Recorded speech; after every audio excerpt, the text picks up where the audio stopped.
You can start the meeting. I'm just gonna This is the court. take a minute. Yep. We're in here. Good job.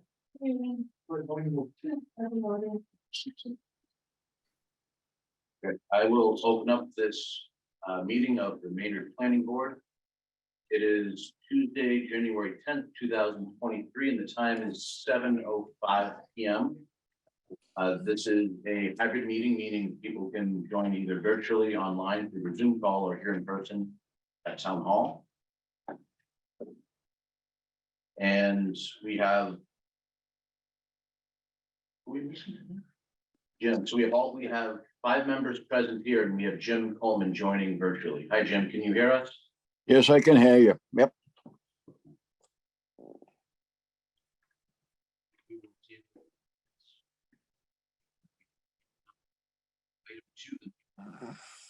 Clients review.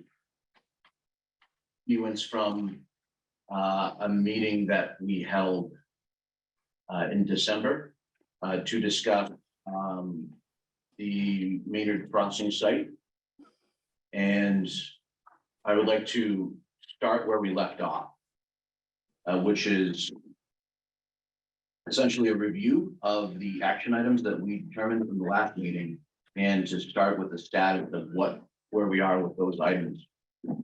For Maynard Crossing, I see we have, did I see Bob Petrie on? Bob, is that you? Yeah. Bob. Hi, Anyone else? yeah, Bill, Jim Vazer is also on, and Kathy Sousa is also on as well, the property manager. Bill Nemser, do you want to go through the action items that were discussed last? Or would you like Bob to run through them? I prepared a memo for the board that Sorry, one more thing, the meeting is being recorded for all those that are present. Please note that. If you could keep yourself muted unless it is time for you to speak. Thank you. I'm gonna go ahead. what I did for the board was, starting at the November 22nd meeting, I just created a tape of everything that came into my office. And it was reported to me one way or the other, and it's prepared in a memo to you. I just put it on top of it today. It would probably be a good idea to run through those issues. They reflect what they reported from our November 22nd meeting. And incidents that happened since, and also under, I put the date resolved. Anybody online can find it on board docs, but it's not much. It's just the 2 paragraphs. Can we share the screen Yep. on that memo, please? Now, there's probably some other stuff on there, but it tells you the date it was reported, date resolved. And then it would probably turn it over to Bob, and I think we've had good response pretty much. And then also, I don't know, is Rick on here? We we're having some technical difficulties, but I'm just gonna move the owl a little bit closer and see if that will help. So that it's a little fuzzy to hear. Is it audio? Yeah, so sorry, everyone. That was really loud. I think this is as close as we can get. Cool. Okay, hopefully that's better for everyone.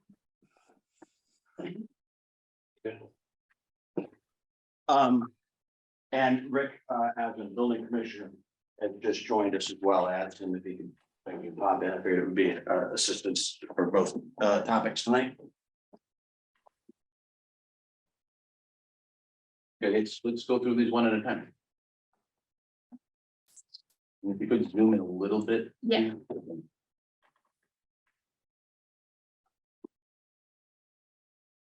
A few of these were board reported, and a few were from residents.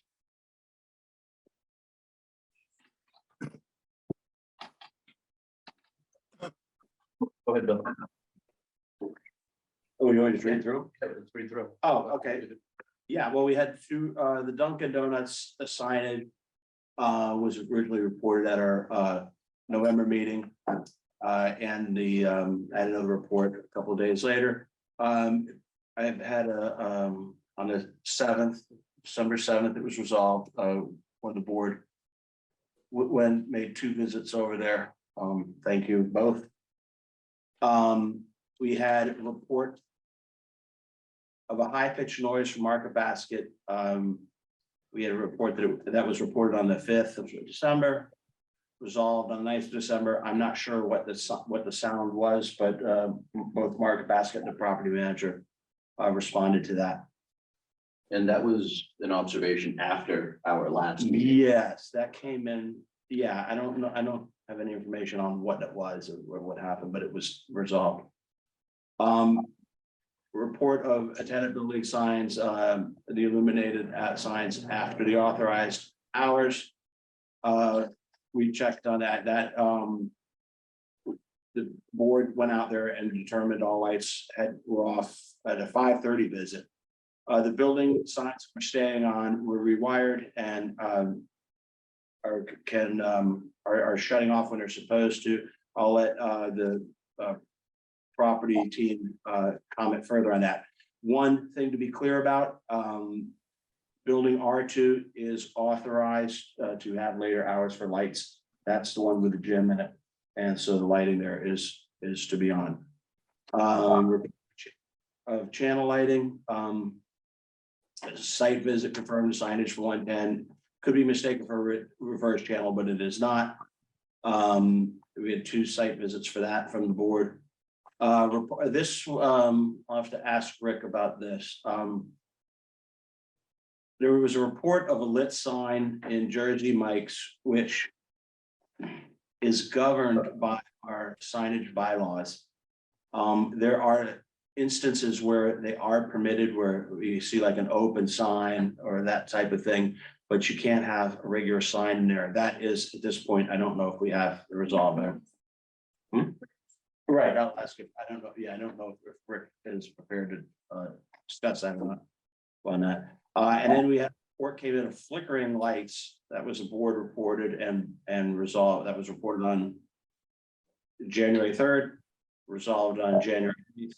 That was staff reported that. And it was resolved by the property management.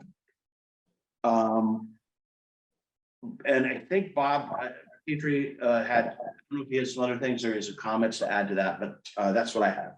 Bob, can you confirm or just comment on what the summary that Bill provided?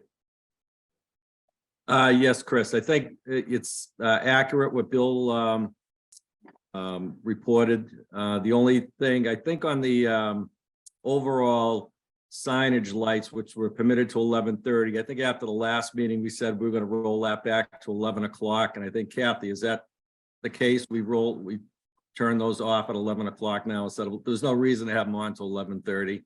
So I think Yes, turn that back to 11 o'clock.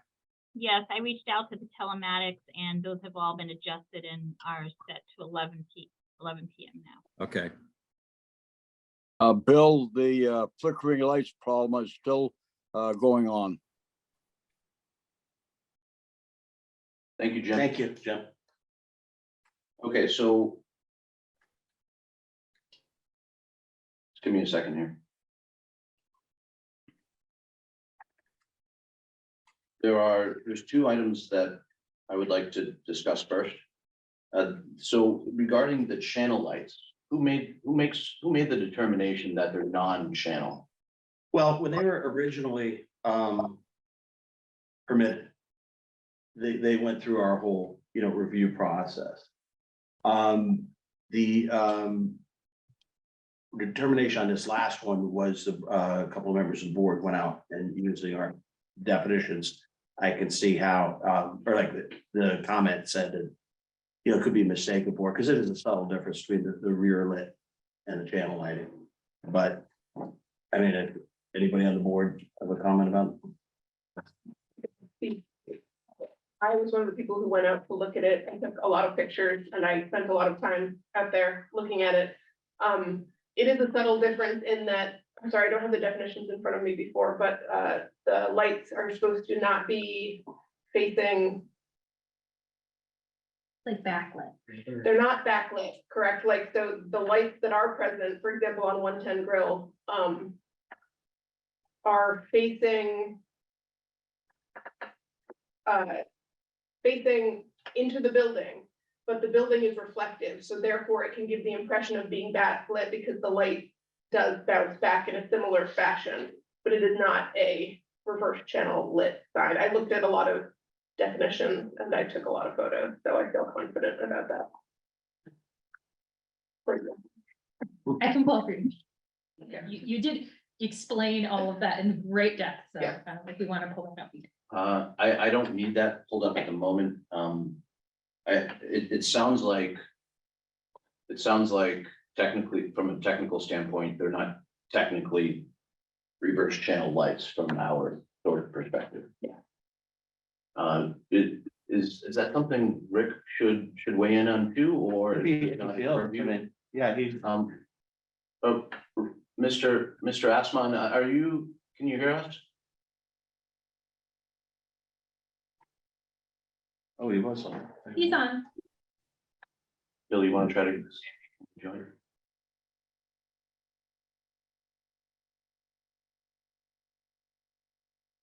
Rick, are you with us tonight? His connection can be spotty. So, Okay. I just chatted him. so we'll Okay. see. See if we can. Okay, we'll move it to the next item, but I would like to see if this is, if he has any additional sort of thoughts on. The second one I wanted to discuss was the lights at Jersey Mike's. With the open sign prohibited, it seems that this is more building commissioner.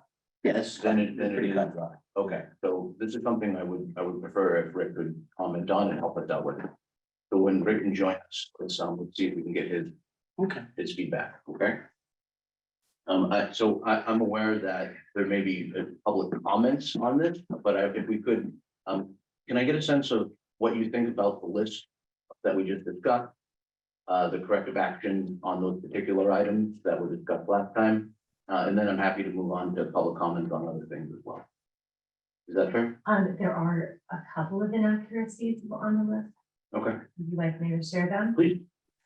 One is that so let's, for the sake of argument, say that there are lighted signs, there are parking lot lights, and there are external building lights. Mhm. The external building lights on the building that includes urgent healthcare do not go off ever until daylight. And the internal, like the office lights in the Emerson care home, so never. So that building shines at full intensity. And that very large tenant in that building, the lights stay on. You're referring to the exterior building lights on the facade. Yeah. All right, so to me, that is I'm fine talking about it, that's different than the items I have here that we talked about last time. Okay, I was. But yes. Sure. No, please, that's fine too. So maybe we'll take it one at a time. Any thoughts or comments on the Dunkin' Donuts? Are your observations the same? The light, that maybe might have. Reese. Regarding the high pitched noise, which was clearly unfortunate, did that continue on beyond? It went on for weeks, and when it was finally reported, it was resolved within a few days. Got it. So the date reported was, I have here the 5th of December, and the resolve date is 9 December. But your observation was it continued in the past. It had gone on, and truthfully, I think the sound was coming from the top of the building, probably an HVAC unit, and it would have not been very audible from the ground level at Market Basket, so I kind of don't Got it. hold anyone responsible for not noticing it, other than the abutters who are at an elevated level. But okay, so the reported date was the 5th and resolved on the 9th. Next time. Okay. Okay.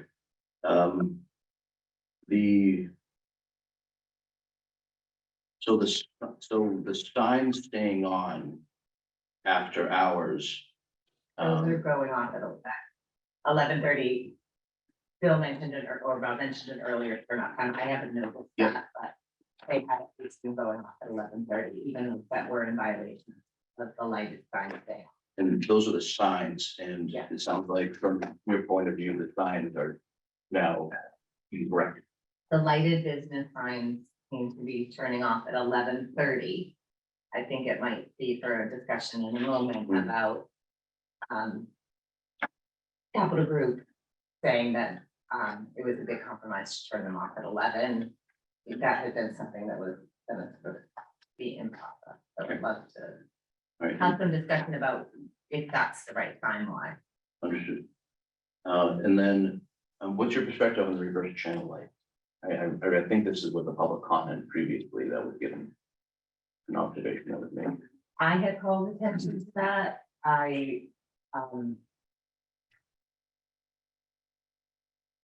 I'm not interested in dwelling on that topic. I trust Natalie's deep research on the topic. It's not even clear to me why that was a limitation, and yet if it was a limitation and it was being violated, it was important to call attention. That's fair. The reported lighted sign in the Jersey Mike's window, I don't have a date resolved here, Bill. No, that's, I don't have the information. Okay, all right, so that's still pending. And then, so the last two items I have on here are the Jersey Mike's sign, which has there's no resolved date, which is apparently still pending. And then the flickering lights, which Jim has provided an observation just recently during the meeting that flickering light is continuing. So from my point of view, I have still two items pending. Bob, did you hear those two items? No, Chris. Okay, so again, the two items that I have pending on my list are a Jersey Mike's sign that says, the open sign, Window sign. the open window sign, which I think may be prohibited, but we want to get the building commissioner to weigh in, so that's item one. Yeah, And the other pending item is that, Jim Coleman, a member of the planning board, just reported that he observed the flickering light issues still continuing. So those are the two items that still are pending right now. okay, yeah, the first one we'll look into. I mean, that's the first I've heard about that with the sign in the window, but we'll definitely look into that tomorrow. And then Jim, when was the last time you were there where you saw the flickering lights? 4:24 this morning. Huh.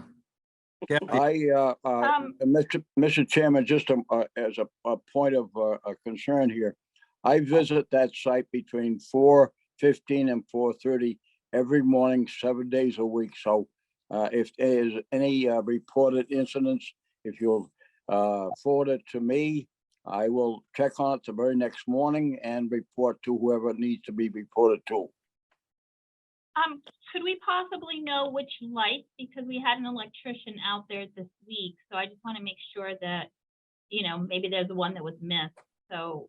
would you There happen was to know? the lights this morning, one at the Dunkin' Donuts and one near the Middlesex Bank. Okay, If you'll forward me at some point in time your email address, I'll be glad to respond on a daily basis what I find. thanks, Jim. We appreciate that. You're more than welcome, sir. Okay, so we'll still wait. Okay, sounds like there's sounds like Capital Group understands the flickering light Yep. and we'll looking into it. Okay. We'll get on that tomorrow, Chris. mhm. And I'm just gonna wait until we can have the building commissioner give us feedback on the signage at Jersey Mike's, so that you have some good guidance on that, Bob, okay? Okay, yep, that's fine. Rick, can you hear us right now? He's on his cell phone now. Yeah, I can hear you.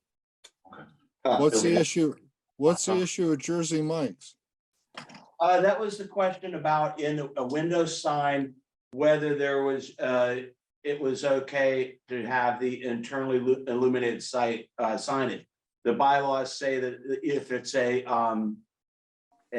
open or closed type sign, it's fine. But anything beyond that could be construed as a sign is prohibited. That's But true.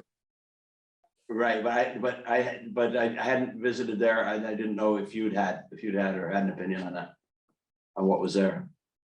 That was, I've gone by it. I haven't, I think the amount of, my opinion is that the amount of signage that they have in the window is excessive. I hadn't noticed lit signs in the window when I'm going by, but maybe it's because I'm going by in the morning before they're open.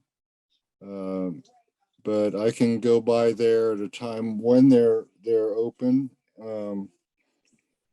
We have a lot of businesses in town that exceed the signage limits that are listed in the current sign bylaws, and so we respond to them basically when we receive a complaint, and they're taken on a case-by-case basis. So we'll take this as a request for inquiry from the planning board and visit it this week or next. Thank you, Rick. Bob, does that sound reasonable? Yep, absolutely. Thank you both. All right, I have one item that Trish brought up, the exterior building lights. I have that on my list. I'm happy to take public comments, generally speaking now for anything. Probably, if you're gonna do that, you might want to pull up the lighting plan. From the, And so I have a question about that and also about the patio lights in the Victoria, which I don't believe are part of the approved lighting plan. In which until a week ago, had been very inconsistent in their off time. Often being on well after 11:30 at night. It does seem to have been managed a little bit better in the last. But I don't think those lights are even approved. And when they're on at full intensity, they are very, very bright. There are other butters in the audience who could confirm their intensity. They are very bright. When I go out nights, when I go out late at night and they're on, they're just extremely bright and it's very illuminated. Is there a site map you can bring up yeah, sure doing that. when you have it? Yes. We also, yeah, it'd be on 1 second here. Other thoughts, other questions, other comments? My one other comment is I think they're LED lights, which just make them more intense for the yard because it doesn't really diffuse much. It's just very bright. So as Trish observed, when you're close, and that's right, when you're far away, because the intensity is just very bright. Okay, any other thoughts? Any other observations, thoughts, consideration? I would just like for the board to discuss the lighted signs or But it's signed. Site wide, So, yes. Capital Group has responded to my request to have the current plan of 11:30 be reconsidered, given that the latest building, the business to close on the property is 10, that they've done for quite a bit after that, the lighted business sign down for so much later than that, kind of didn't make sense. So it sounds like they've made a decision, but pulling it back from 11:30 to 11 felt like a good plan. And I think that it would be good for the board to plan on that. thank you, Trish. Thank you. First, let's make sure we understand what we're talking about here, the patio. When the patio is referenced, Bill, do you know what that's referring to, and can you show it to me on the plan? I believe it's the one done patio, and I have also, before we go into this, I have a photo or a film that came in earlier that from one of the Detling Road residents, if you want me to run that. In a minute, yes. Okay. Let's first understand the observation of the patio. Trish, can you help me understand the patio? Sure. That you're pointing to right now, that's one grill. The Via Victoria faces the main sorry. drive. Didn't know, I thought you were talking about them. I don't. So just Right to here. the 1 and 2 o'clock, exactly there. So they, since they've opened, have had like patio string lights. Which again, when they're on at full intensity, which has been almost always until recently, are really, really intense, aren't managed in accordance with the lighting timing plans. And I don't think are part of the lighting plan that was approved. Okay, Bill, let's put this on the list for review. Patio lights. And let's talk offline of that. To see, it's just to make sure that it's in accordance with the site plan.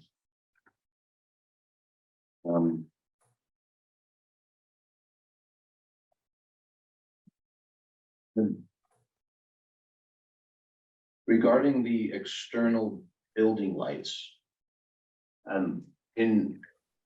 Bill, can you remind, you have the O and M open, can you remind me, walk us through the manual, what the manual says about the external building lights?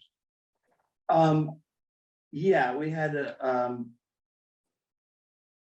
well, we start with the site lighting, which is, again, defers to this, the lighting plan. The operation. But in general, I can run down, you know, what it, the site lighting for the pylon, we know is on at dusk, off at 11:30, on at 5 AM to dawn. The building signage on at dusk, off at 11:30, or we put or off at liquor permit required time. Weather events, it's an emergency, so we know that was, we amended that, that was going to be that the management company, we're gonna defer to them anytime there's a safety issue with snow or extreme weather. And that is, I think, how we want, I think the rest of it is on the actual plan. There's a question of, there's security lighting that was called out. There was a question of building lighting, like that is the exterior of the building. It's, I guess, what would be considered security lighting, not on a pole on the building. And that's what probably one of the questions the board would want to. So would the external building lights be the one that the bottom item here, the downward facing wall mounted security lighting? That would be what, yeah, the security lighting, right? Yeah, downward facing. Just an observation, though, the 90% of the other building mounted lights go off at 11:30. None of the building mounted lights on that one building of Princeton and Jersey Mike's are going off. So like, you can see that, like, on the Aviva tutorial light, there's on the south facing wall, there's a single exterior light that's considered the security lighting that is on all night long.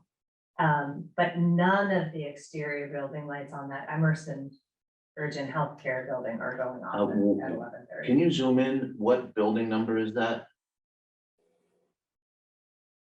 And Bob, are you following along with this conversation? Yeah, this is the first I'm hearing about this. It sounds more like a control issue, Chris. We'll definitely look into that because they should be going off when the other buildings go off. So we'll definitely look into, it's the first I've heard that, but we'll definitely look into that. And if Just for the record, what building are we discussing right now? Is it R7? R7, yeah, the R7 building. Okay, so one of the items I have pending are the Jersey Mike sign, which the building commissioner will provide his observations on. The flickering lights that Jim observed this morning. Yep. The external building lights at R7 that have been observed to stay on all night. And the patio lights on the south side of R5 and whether they're in compliance regarding the O and M. And I'm gonna allow, Bob, I'm gonna allow you and Bill Nemser to talk offline about that because Yep. I think that's not something I wanna get bogged down in here right now. I do want resolution, but I Yep. feel that you guys can handle that. Yeah, absolutely. And the R7, again, sounds like a control issue. We'll get on that tomorrow as well. Okay. Can I ask a question, Mr. Chair? Maybe you shut off your phone. Is security lighting, How, I think I'm confused, and I thought the downward facing wall mounted lighting was the security lighting, along with the pole lighting. There's a certain amount that we're supposed to remain on. Correct. Yeah. Yeah, But there are also exterior sign lights that we're talking about that are. No, I understand that, I understand. Okay, but I mean, to be clear, the downward mounted lights on the building are security lighting that is supposed to remain on, yes? Yeah, I think the issue is like, for example, I think that R5, which is the Aviva Pretoria building, has certain downward facing lighting and a certain percentage of it is going off at 11 PM. Okay. Some of it is remaining on, these ones, the ones that are shown on this diagram. However, the Emerson building R7, currently, to the abutters, it appears that it is not just those called out lights that are circled right there that are remaining on, but all of the exterior lights are remaining on. So, like Bob said, perhaps this is a control issue. Yep. If we can make it so that that building is matched the other buildings in terms of just those circled ones staying on, then it sounds like we'll be in a better place. yeah, they should match the other buildings, so that's, we'll take a look at that tomorrow. Great. And Thank you, as part of that also, that entire urgent care area, those internal lights never go off. Bob, did you hear that? Yeah, I heard that. I don't know the compliance point on that, so Yeah. if you and Bill Nemser, Bill, can you look into that too? From a conservation issue, there's Bill, did you get that? I did, is that open 24 hours? Bob? I don't believe so, no. All right, so they would just go, yeah, they would just follow the regular sign lighting plan. These are interior lights? Oh, for the interior, We can look into that and get that. Hmm? We can look into that. yeah, I don't really call that out specifically. I don't even know if that's in our O and M I thing. don't think it is interior. No, it's not, but yeah, we can look at it and, you know, we could talk to the tenant. Yeah, we can just be practical about this. Yeah, I don't yeah. think we regulate. Yeah. Yeah. I agree. So those are the items I have. Bob, you commented earlier that you were looking to change the lighted signs to turn off at 11 PM. Can you elaborate on what you're thinking on that? Yeah, I believe Kathy, did we make that adjustment after the last planning board meeting? I thought we discussed that, having the overall signage lights go off at 11, the control. Yes, we reached out to the telematics and set that up to have them all go off at 11. Okay, can we So, confirm? and I'll confirm that tomorrow, make sure they are with Bruce. Yeah, yeah. Yeah, And so I understand, is that site-wide? Yes, yes, Okay. With the exception, I'm assuming of, what is it, R2, which the gym. right, exactly, yeah. I That's mean, fine. we may even shut that, do we shut that off at 11 as well, Kathy?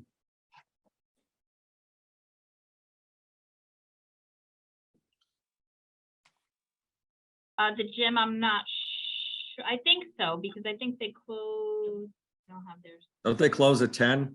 I think they close at 10 or 10:30, so. Yeah, okay, Bob, there are no lights on at 4:30 in the morning. okay. Thank you. Thank you, Jim. Yes, Bob. Go ahead. Just a question for Bob, is there any reason why the lighted sign can't go off when the businesses are being closed?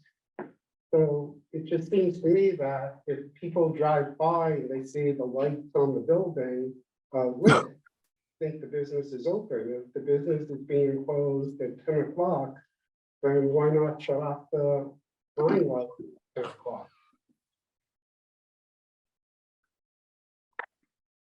I mean, my understanding is, you know, some of the businesses are open a little later, so we tried to, you know, pick a time where all the businesses were closed, but again, we can look at that a little bit closer, and if we can turn that off a little earlier, I mean, we don't have a problem doing that if it doesn't cause an issue with any of the tenants. Thank you. You're welcome.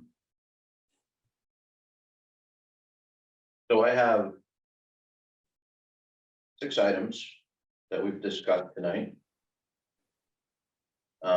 That we will track and report back on. Okay. Can I make a point of clarification, Mr. Chair? please? Yes, Bill. If these particular changes where the applicant is offering to make them, they will not be incorporated into the operations manual. I can't do that unless we have an open hearing and we have a whole public hearing process. So if they're gonna voluntarily do it, that's great. I mean, it shows goodwill and the whole, you know, with the approach to it. But it would not be, nothing like that is memorialized until we have a regular hearing. This, as you know, it's a planning board special permit that's approved. So just to be clear, this is not something we come in and say, okay, we're gonna change the operations manual because we added, you know, so that, okay. So if you wanted to memorialize certain changes, we would need to open up a public hearing to engage in that discussion and to make those changes. That's right, and depending on the change, if it's something that's agreed to by the tenant. Like we did on we did one in 2021. Mhm. Where we worked through, that's fine. If it became confrontational or something, then it could potentially go further. Right. I'm not too interested in, I mean, so I'm thinking long-term about this relationship, and I'm not too interested holding a public hearing every 6 months to make minor changes. I would rather think of this for longevity purposes. And so I'm also thinking about the next topic I'd like to discuss with Bob DePietri, which is site O&M site visits regarding the operation and maintenance manual itself through the town and with Capital Group. And then what I'd like to do is get into a cadence, sort of some type of seasonal or yearly cadence where we review items to make sure that things still work. Things change, and to make sure that we stay current. Which we have spoken about with the landscaping. So that's gonna be on your agenda in April, and potentially for you guys to go out and do a site walk. I think we talked about that, at the end of the fall, so doing something like. Yep. Oh. So Bob, as we discussed before, I was thinking a site visit sometime in maybe end of March, early April. Yep. Would we all like to set a date for this now, or is it not, or can we not do that at this moment? I mean, we're good. If you want to set a Do you date, want to- I'm more than you happy wanna to, set- Chris. Want to schedule like a week? Want to pick a week and then as we get Yep. closer, we look at it? Yeah, if you let us know, Chris, what works for you, I mean, we're more than happy to, I mean, we can pretty much do it at any time. Okay. So if we're looking at, Let's, so our meeting will be the second, will be April 11th. I want to make sure there's no snow on the ground. Yeah, I think. Oh, I shouldn't say that. At this point, we don't know what's going to happen. But, you know, And we can always change it. yeah, I Public think hearing. maybe having it earlier before this meeting on April 11th. How about sometime that first week of April? Yeah, So Bob, we're looking towards the week of April 2nd. Okay, And Bill and Julia, I'll leave it to you to put a note in your calendar to reach out to Bob a couple weeks before. And let's get this scheduled. Got it. And so what I'd like to do is have that site visit. That way we can provide observations on the O&M manual. Okay. And then let's regroup. Okay. we can schedule the regroup, Bob, for April 11th, but if, you know, if there's delays, we can look towards the second meeting in April. Does that sound okay? Yep, that works for us. Okay, sound good, everyone? To the board, does that sound like a reasonable plan? Yeah. Sure. Okay. Anything else for tonight? Jim, anything else? Nothing. I'm gonna take a moment for all those joining us online tonight, there's public comment is open and anyone can provide comment on this virtually. So please raise your hand or feel free to speak up and I'll give it a moment for that to occur. I see Kate Wheeler. Kate Wheeler, please join us. Hi, thanks, Chris. Kate Wheeler, Maynard Tree Corps. And this may not be relevant tonight if you're only talking about lighting, but I would love to ask when the next tranche of tree planting happens or when the next designing of the next, unfolding of buildings, when the landscape planning is underway, if the tree corps or the tree committee could be involved in helping unfold the town's, desire for native trees, for trees of carbon sequestration quality and, shade trees to help abate the effects of, the heat on all that paving. If that's something that we could interject somewhere in the process. Thanks. Okay, Bill, from a process standpoint, I don't recall. The landscape plan has been proposed and approved and memorialized. Yeah. But I'm sure, Bob DiPietro, I'm sure you would appreciate any advice that would come your way regarding landscape design, I imagine. Is that fair? Yeah, absolutely. Yeah, absolutely. And I think all the trees there are, based on the original plan that was approved, Bill, right? They are native trees that we're using on the site. It was zero irrigation. Yeah. And I think that we made several adjustments to the landscape plan Yeah. in specific locations, but yeah, it was natives. Yeah. Maybe Bill, if you could circulate that landscape plan to the tree committee. Sure. And ask them to provide comments back to me. So you, speaking on behalf of the tree corps, The which tree is a corps. nonprofit group. Oh, I'm happy to receive comments, that are always helpful, so. Kate, I'm asking Bill Nemser to circulate the design plans, and if you would be so kind. Yeah. What? Everything is all publicly available on the website. Okay, so Kate, we will connect you with Bill, to make sure that you can get a hold of the design plans. And please feel free to provide commentary on the upcoming designs to me, and we'll discuss it with Capital Group to see what we can do. Thanks very much. Yeah, particularly, there are avenues of exactly the same, we've seen problems with kind of monoculture plantings in the past. It would be nice to mix that up a bit, but thank you very much. Good night. Thanks. Anything that help with the longevity of this site, I'm sure would be appreciated. Other comments for those online?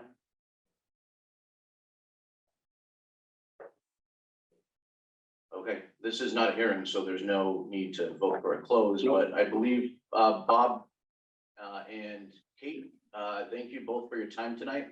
I appreciate it. Thank you, Chris. Again, thanks for your help, Jim. We appreciate it. You're Thank you welcome. so much.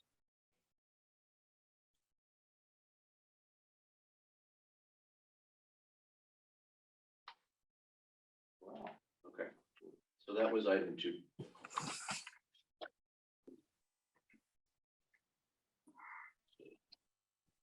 For the board's ease, the next item. When we approached this, I thought the most useful document, let me open up the hearing. Is that fair? Yeah. Okay. I will open up the public hearing. I don't know how to describe this. I guess it's for the proposed zoning bylaw amendments that are scheduled for the May 2023 spring annual town meeting. Did that cover it? Yeah, because that's okay. If you're right off of here, it's all set. Yeah. And all the items are on it. I think the one that will generate the most input will be the home-based business activity. Let's first talk about the other easy one, so we can get into a rhythm here.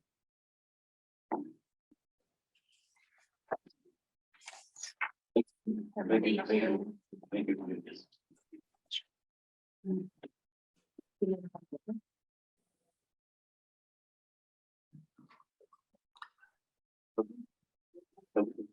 Bill, would you like to just start at the top and? Yeah. And then we'll go exhibit. If you.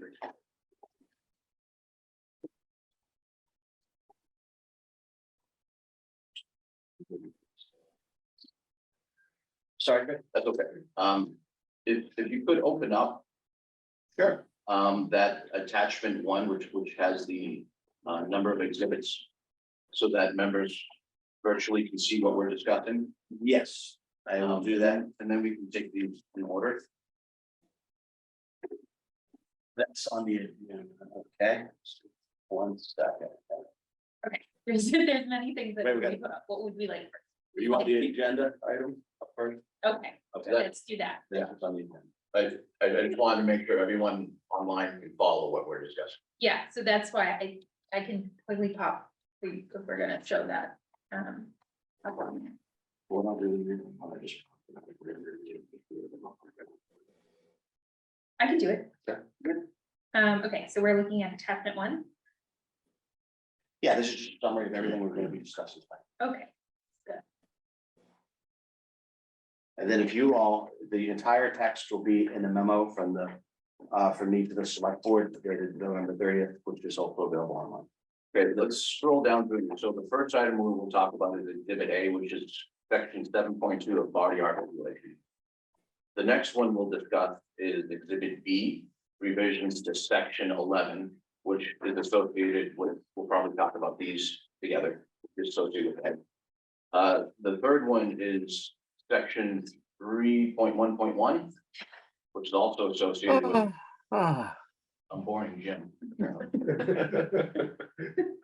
And then a different zoning bylaw proposal is exhibit D, which is the mixed use of multifamily. For 9.4.5, and then number E is the accessory home-based business activity of section 8.3. And then the following 3 F, G, and H are associated with the home-based business proposal. So let's start at the top. Bill, can I turn it to you for an overview of the body art regulations that we're looking to change, which would be exhibit A, B, and C. Yes. Just to remind the board and to the audience, the board is not voting on approval of the actual zoning change. What the board will be voting on is to approve or not approve recommendations to the May town meeting or whatever town meeting this is placed on, what to recommend approval or not.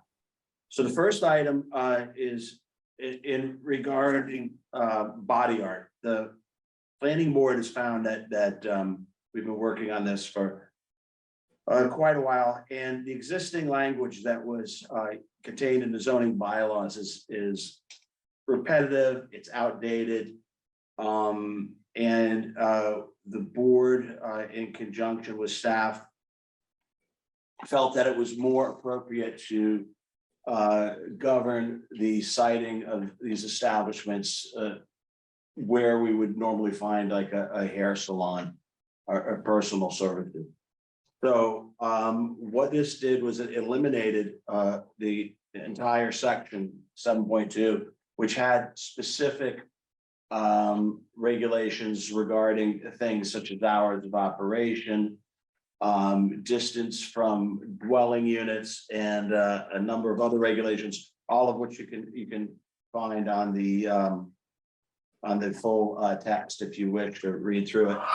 So this eliminates that entire section. Exhibit B, and this is the second item, is also connected to body art. This is cleaning up of definitions. This was based on, I believe, Bob, this was from the health, The State Department of Public Health. State Department of Public Health, so we're just following what they had laid out. And then the last part of the body art revisions would be just amending of the zoning use table so that these can be, a body art could be located by right in the business, in the central business, and in the healthcare industrial district. And basically, we're just putting it in the same category as a nail service or a personal, a nail salon or a personal service. And so that's basically what we've done with body art. Just regulate it in with other businesses rather than in its own category. The second item with our mixed use and multifamily reduced area requirement. Bill, I'd like to take these Oh, sorry. one at a time. if- Got it. Okay. So look, what I'd like to do is get input from the board first on this group of amendments, A, B, and C, regarding body art regulation.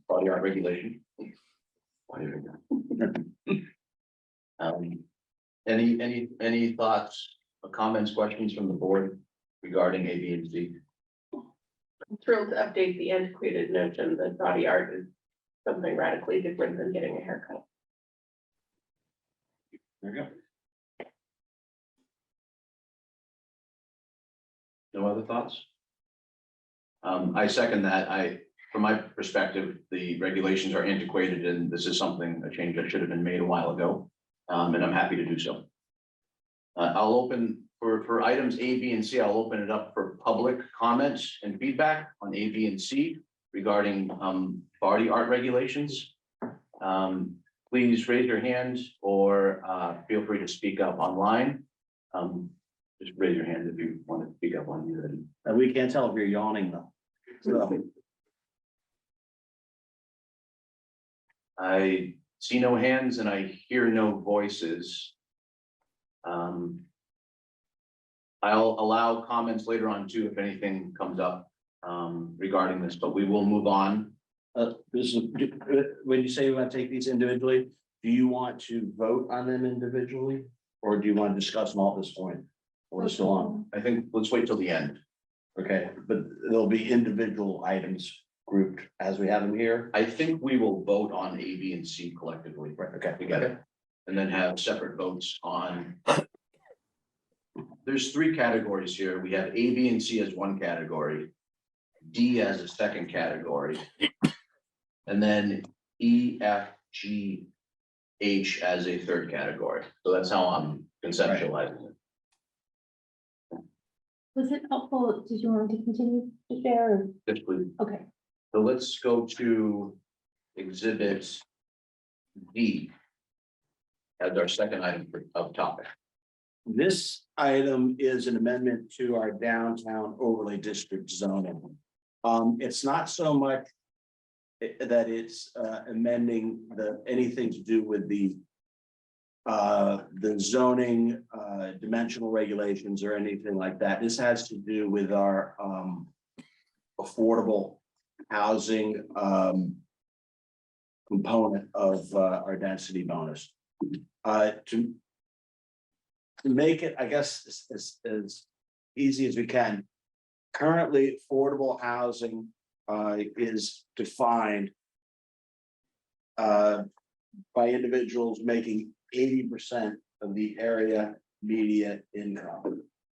And because we're in the metropolitan Boston area, that is a wide swath and it is not necessarily been representative of the numbers in Maynard. So while other communities, 80% of area median income may be adequate and qualifies as affordable housing, I think this board, I believe, I can't speak for the whole Affordable Housing Trust, but Bill and I have spoken about this, and I believe they have discussed this as well.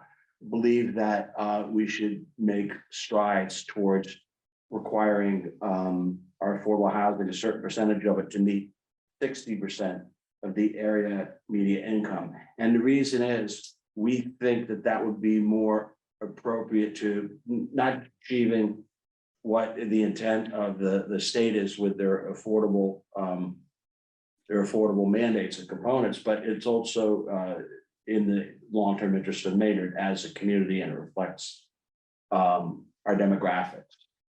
So what this does is when people or when a development is proposed and there's a requirement for affordable housing,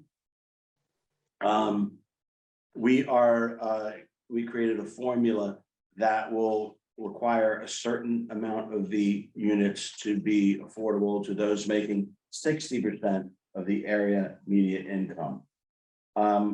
We're also probably going to move in that direction with some other zoning bylaw amendments, but I think that's pretty much it. Bill, did I miss anything on that?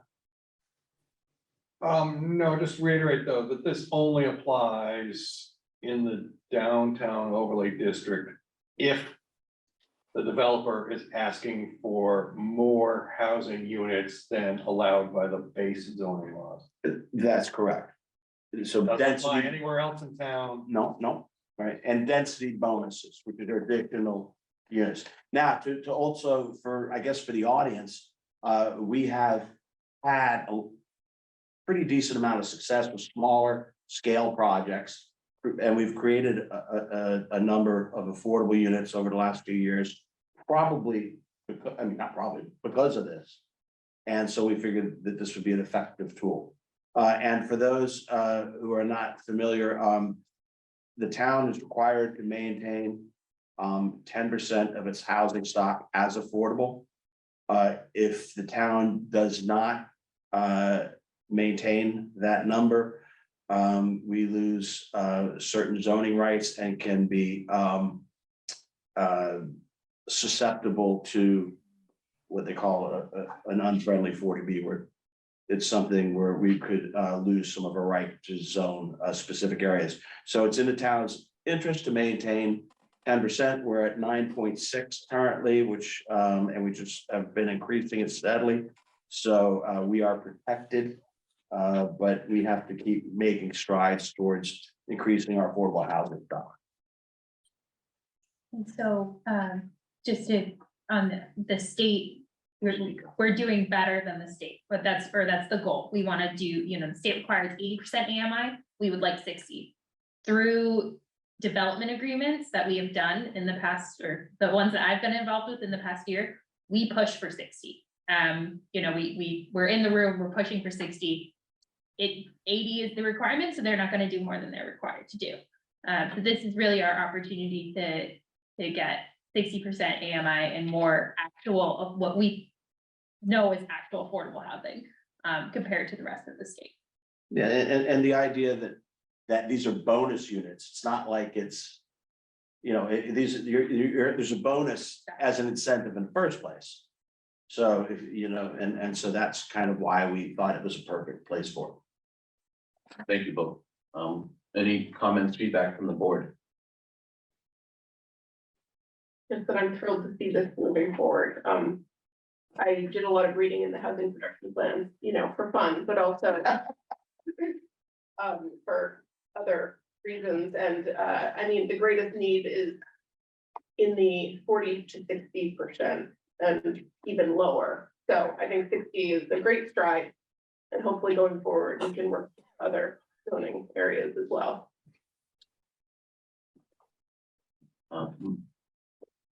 Just want to second that emotion. I also think this is a great thing for the town to do. So my point of view on this is that this is one small step that the planning board can take to support the challenge of affordable housing in Maynard. And we are also looking at further steps that we can take. This is, again, one step. We're looking to continue to review the zoning bylaws to see what other changes we can make to incentivize the affordable housing in town. At least I am doing that. I won't speak for the whole board, but that's my perspective. I'll open it up for public comment on Exhibit T regarding the amendment to section 9.4.5. Any public comment at this period? I'd like to say something. This is Rick Asman. Yes, Rick, go ahead. Some years ago, Bill and I were talking about this, and we were looking at some of the smaller lots in the center of town and considered that it might be reasonable to reconsider the 800 and lower that minimum possibly as low as 600. You look at a lot like the Pleasant Cafe is on a parcel that has only 2,962 square feet. And so you're looking at the difference between 3 or 4 units in there versus 4 units. And there's certainly enough space on the top floor of that building on that lot to accommodate 4 units. So I'm not saying that in all cases you should allow the increased density, but just that you might have a consideration or a discussion about lowering the minimum so that some of these smaller lots might be more beneficial in developing 1 and 2 bedroom units, as opposed to the development at 115 Main, where you also have 3 bedroom units sprinkled in. And I think the need for 1 and 2 bedroom unit housing is much greater at this point. Just a thought. Thanks, Rick. That's great feedback. And I think, Bill, didn't we have a conversation recently about also looking at square footages? We did. Regarding particularly in the downtown overlay district? We did. And the board wanted to start with this step first for going to reduced footages. We also, I had discussed the possibility of creating another category for senior housing that required lower square footage as well. It might not be appropriate for every location, but it's nice to have a possibility out there. And I anticipate that we'll be working towards that in the next round, but not for this. Yep, not for spring. Thanks, Rick. Once we are planning, that's one conversation we are planning to approach in the near future. And we would, I will probably reach out to you to get more of your feedback on that, if you don't mind. I see, is it Yvette? Am I pronouncing that correctly? Yeah, thanks so much. I just had a quick question. I read an interesting article about, can you hear me okay? Yeah, can you just identify yourself for the record, please? Oh, sure. Yvette Tardif. I live on 119 Summer Street. Thank you. Go ahead. This is a great idea, and I'm super excited that you guys are considering this. I saw an article about millionaires per capita in the United States, and we live in an area that has consistently had the highest millionaires per capita. I would imagine that's inflating the area median income if we're grouped in with those other towns. Is there a way to localize the area median income to just be Maynard residents to help out the lower percentage you were talking about? It's a great question, Yvette. Bill, you mind giving some background on the AMI? Well, the AMI is set by DHC, Department of Housing and Community Development. And the 80% number applies to a metropolitan statistical area. So that's why we're caught in this large swath. I think that the state does encourage local communities to make adjustments where appropriate. And like in this case, where we're trying to move to the 60% AMI. And as the board has pointed out, perhaps in some cases lower, where we have seniors, or we have all sorts of demographics that may not even be sufficient, 60%. But I think it's going to be up to local, it's going to be up to a local regulatory framework for these sort of projects.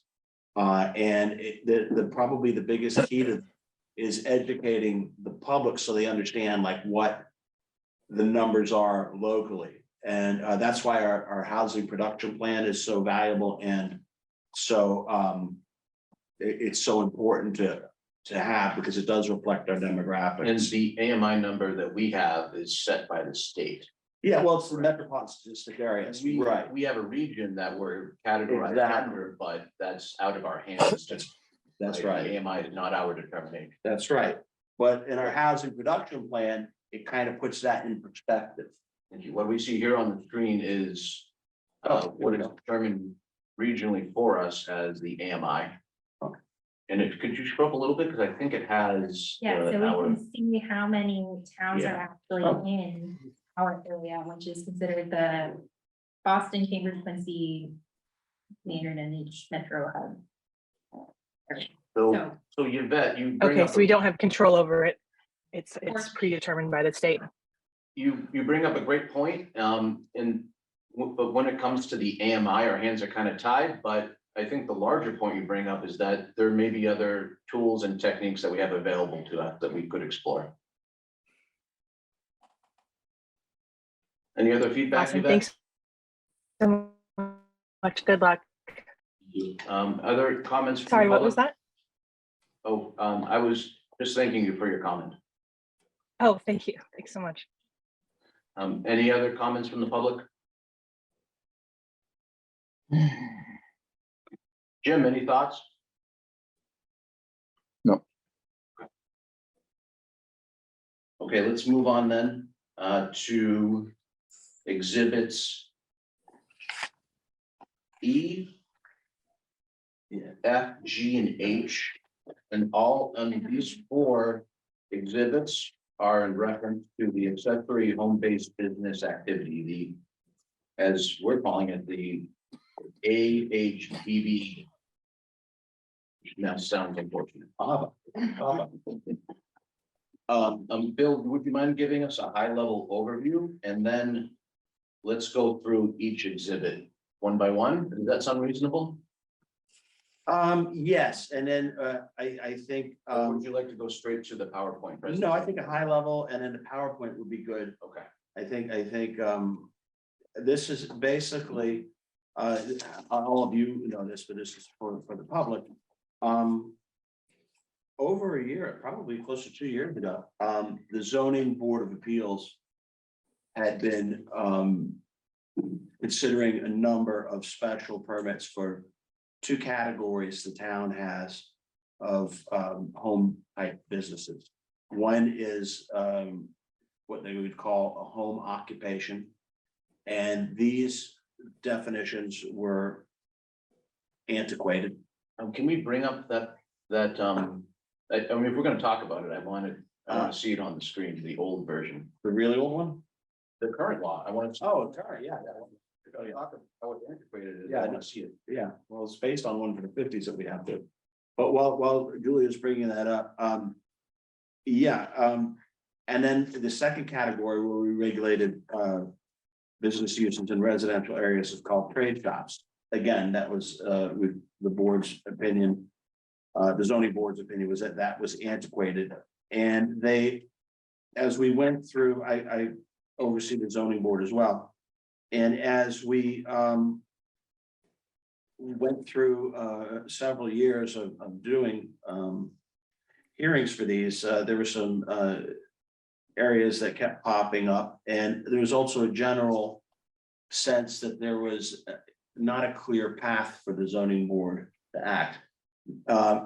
It's possible or conceivable that this board, the planning board, could at times, I think you fall under a couple of special permits that may involve.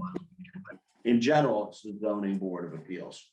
So the zoning board asked the planning board to work together and have been working on this draft for quite a while. we've had, I think, at least 3 other public meetings. We've had online surveys. We've had a number of forums to collect input. And like everything that can happen, the best intentions. Oh, that wasn't that bad. Like a lot of these items as they go through the process, a lot of information is out there. And a lot of it, we found is not necessarily correct.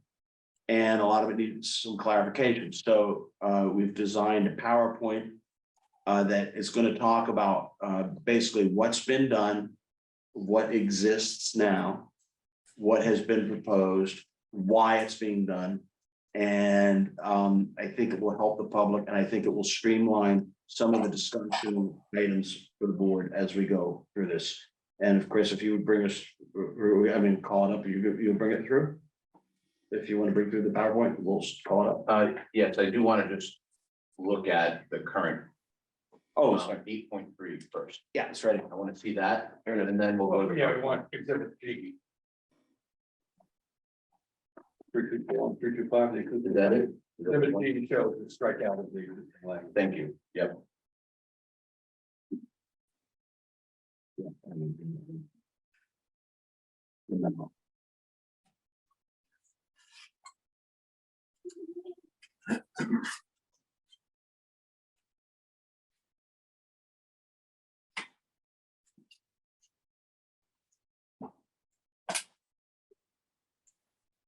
Okay, so this is section 3.2 is the current zoning bylaw regarding, well, what is called accessory uses, in which essentially means the use of a residential property for an ancillary business purpose. What has been conveyed to us, and I agree, from the zoning board, is that this language does not give the zoning board adequate guidance on how to make good decisions on the town's behalf and on the behalf of the residents of our town. And so when I read this over initially 1.5 years ago, I concurred that this antiquated language was simply not helpful anymore. And so that's why the planning board took on this assignment to help out to see how we can improve this language. Essentially, if you look at it, it shows that home occupations have essentially 2 categories that are allowed. One is for hairdressing and certain sales, and the other one is for a real estate office. And then there's section 3.2.5 talks about trade shops. I could get into why there's some misogyny written into this implicitly, but I'll leave that for those in the audience to concur with me on that. Either way, though, it's simply not helpful to provide guidance to the zoning board. And so that's the reasoning behind us approaching this change. Yes. Can I clarify something? Yeah. You mentioned that under the home occupation definition, hairdressing and real estate are called out specially. They're called out specially because they require a special permit. However, whatever meets the definition of quote customary home occupation, other than those 2 things, is allowed, right? And you don't need permission from anybody. But one of the issues is we don't have a definition for customary home occupation. Thank you. So that's the reasoning behind our approach to this. So Bill, I'm happy to go to the PowerPoint presentation to walk through the changes and the reasoning behind it.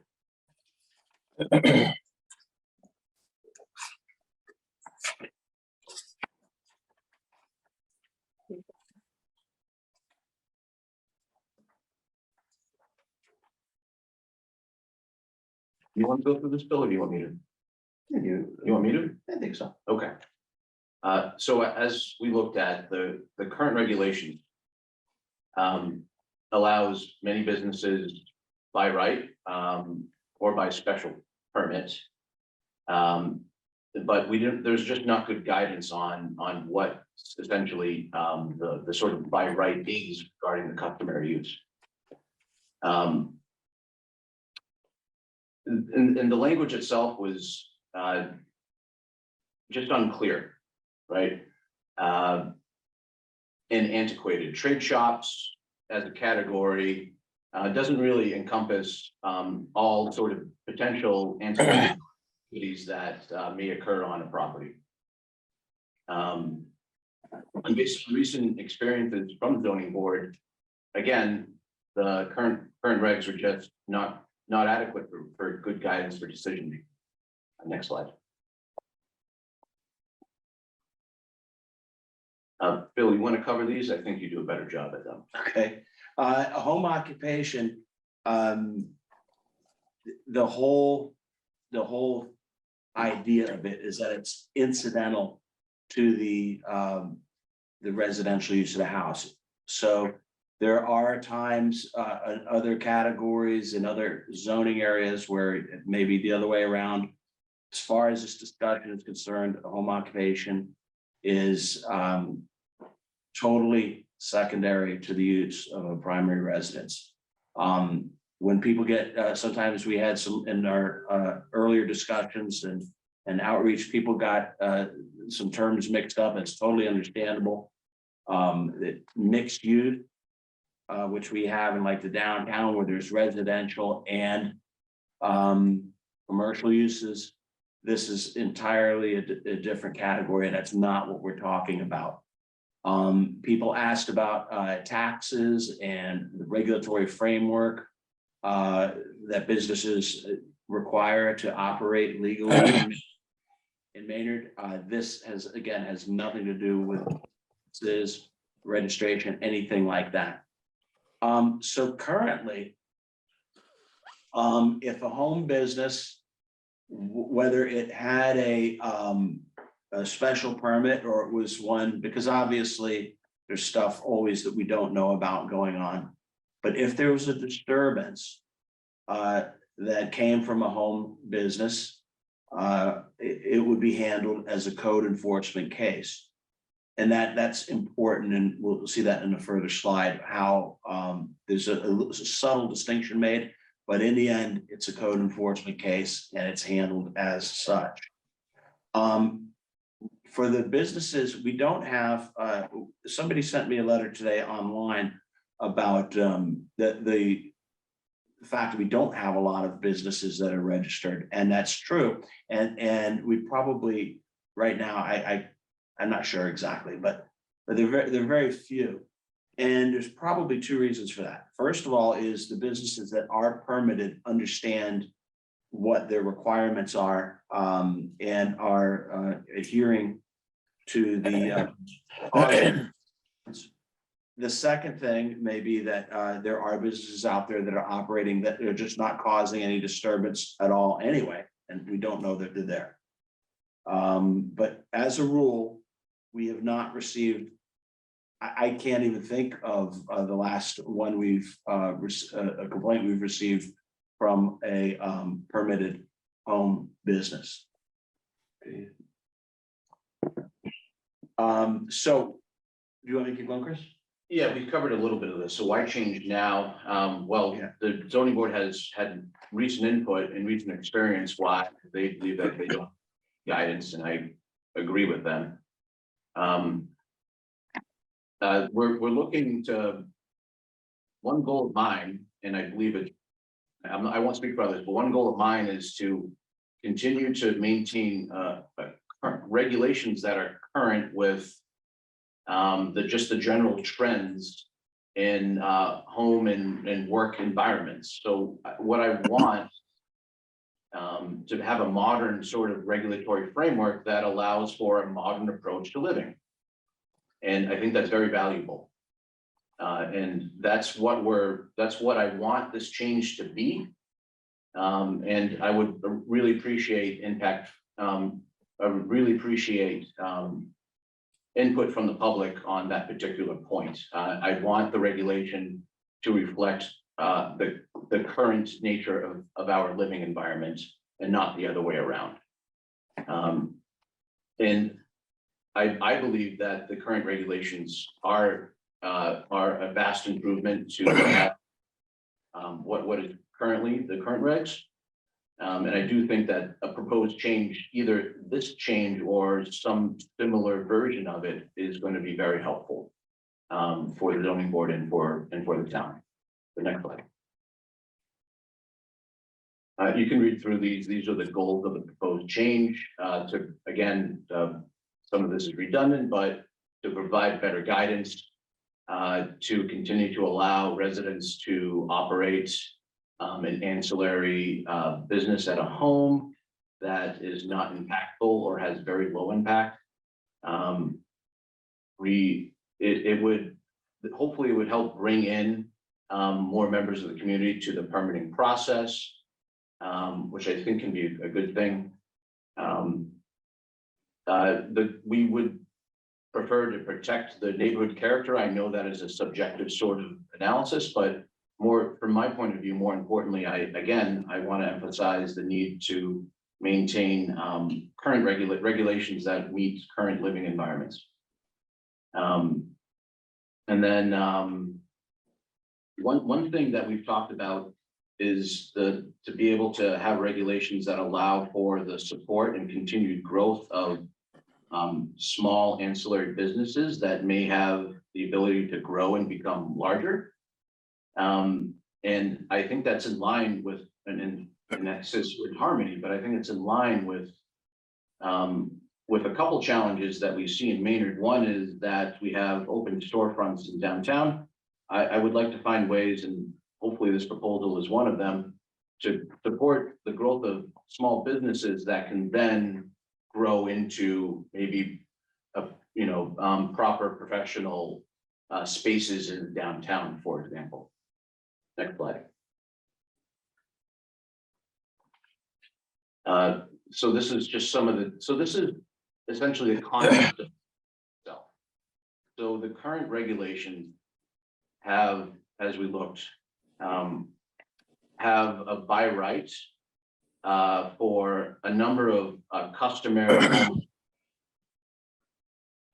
And they provide the need for special permits under I forget exactly what the language is, but hair shops and real estate businesses and trade shops. What we're doing is changing the framework. We're changing the framework conceptually so that instead of looking at it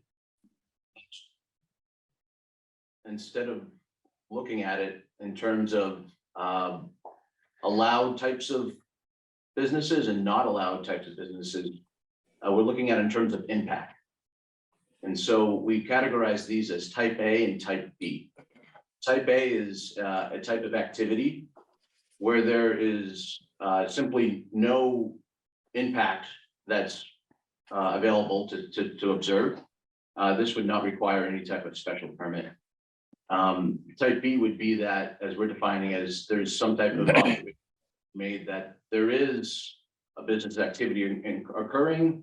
Maybe there's some moderate level of noise or something of that nature. And the idea here is that the level of impact would require or trigger the need for a special permit simply to have a conversation of what those impacts might be. So next slide.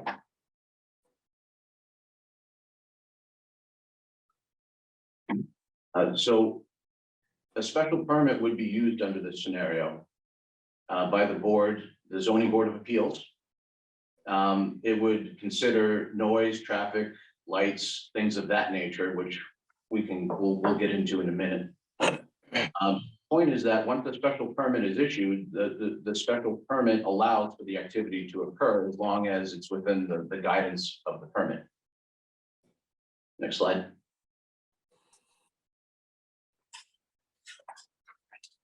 Bill, do you want to take some of these? Sure. I think you were involved in Blame it on me. Well, we, in some of our forums and a lot of the correspondence I've received, there's a lot of similar themes running through the types of questions. So we put together some of the ones that I think that were the most common. And the first one is about with COVID, we saw so many people working from home remotely that were either entirely online or working virtually or just it increased significantly. And the first from our first hearings, which were last February that we had on this, our first meetings, a lot of people wrote and were curious or were worried that they were going to be have to either get a special permit or were not going to be allowed to conduct their, let's say, their accounting business where they work remotely out of the house, things like that. So if there's no impact from whatever business is going on at home, it would not require a special impact. Now, the question that people followed up with this, they would say, well, wait a minute. What if somebody is working from home and they say they're working remotely, but they're making a disturbance of A, B, C, or D, or whatever it is? Then it goes back to where we started. That just takes a call to town hall and code enforcement would go make a determination. And if somebody is working on their computer and they're not leaving the house and they're not doing anything, probably the code enforcement officer would say there's no impact detected. We haven't found anything like that. On the other hand, if it turns out the work is either having an impact or potentially having an impact, then it may end up being a code case that's referred to the zoning board for a special permit. So there, right away, there is a built-in mechanism to address any problems that would arise from a business that was originally deemed not to have any impact. So that was a big one that came up, and I hope that answers it. A lot of time, the second question is connected to it, but if there's a neighbor or somebody claims that there's a disturbance and I don't agree that it is a disturbance, that's going to be a town staff call with typically the building commissioner or the health agent, or both, would go out. And it would probably be something where they visited several times to ascertain and document if there is in fact a disturbance. If it turns out there was, they would be required to apply and receive a special permit before that business was allowed to continue. If it was determined there was no disturbance, it would probably be allowed to operate as before. But the whole idea is that when we say disturbance, we say impacts. We're talking about impacts on the surrounding neighborhood and that are not characteristic with a residential neighborhood. And that can be sometimes it can be something that would be expected in a residential home, may not be expected at the same volumes or same levels with a commercial use, things like that. So that bringing a project or a case like that before the zoning board for special permit allows for an examination and, if required, a mitigation or a prohibition of the activity. Yeah. How long are a special permit? How long are they valid for? It basically depends on what the board has designated is reasonable. I would imagine that, you know, if it's a business that is really the board is uncomfortable with it, and maybe is just an annual permit. On the other hand, we have a requirement now for trade shops requires annual renewal for everybody. And that means that probably 7 months out of the year, somebody's dealing with our office and getting ready to go into public hearing process or just getting out of it. Seemed we've had a number of trade shops have been operating for 25, 30 years, and we've never had a problem with it. So the length of a special permit is probably going to depend on the circumstances originally. And the idea would be that it's not meant to be overly cumbersome, but it's meant to be practical in its application. Like any permit granted by a permit granted authority, if there was a problem with it, just like with any special permit that a board issues for a project, a construction project or whatever, may be regulated by that permit, it can be revisited and potentially revoked. Hopefully, nothing would ever come to that, but it's a tool that all the boards that issue special permits have. So it's never like this permit was granted and the world's going to end because they made an error, or there was an unintended impact. The board does have recourse. The bylaw, our zoning bylaw, people always ask, what about enforcement? How are you going to enforce this? Who's going to enforce it? That is not where the enforcement mechanism is not found in the zoning bylaws. It is not appropriate to be in the zoning bylaws. That is in the town bylaws. And code enforcement typically falls under the purview of the building commissioner. And I believe our building commissioner is online now, and he can correct me, but I think it's also in a part of the state building code as well. In other occasions, depending on what the infraction or reported infraction to be, we have had it where the health agent has to get involved, and at times the police. The procedures, each of those entities has their own enforcement procedures, but the point is, if there's a report, the town has the capacity and the process to act and rectify any impacts or unintended infractions or anything. I think we already talked about this. This wasn't something that just popped. This was and we have most of our colleagues in the zoning board of appeals are on this call. As a matter of fact, I saw and ensure that they can have some input. This has been a joint effort. Hey, Jim, can you mute? Because when you cough and rustle your papers and stuff, we can't hear the rest of the board. I'm not doing anything and you're having a problem with your audio. We'll fix it. We'll take, okay. The next issue, let's see. Okay, go next slide real quick. Sorry, I just need to do it on this computer. Okay. All right. Thanks. Okay. Oh yeah. Next slide, please. Yeah. So this is another question that's happened. This is I put this in here because it's a question that comes up quite a bit when we're discussing home occupations and this bylaw. But your neighbor starts his or her leaf blower at 6 a.m.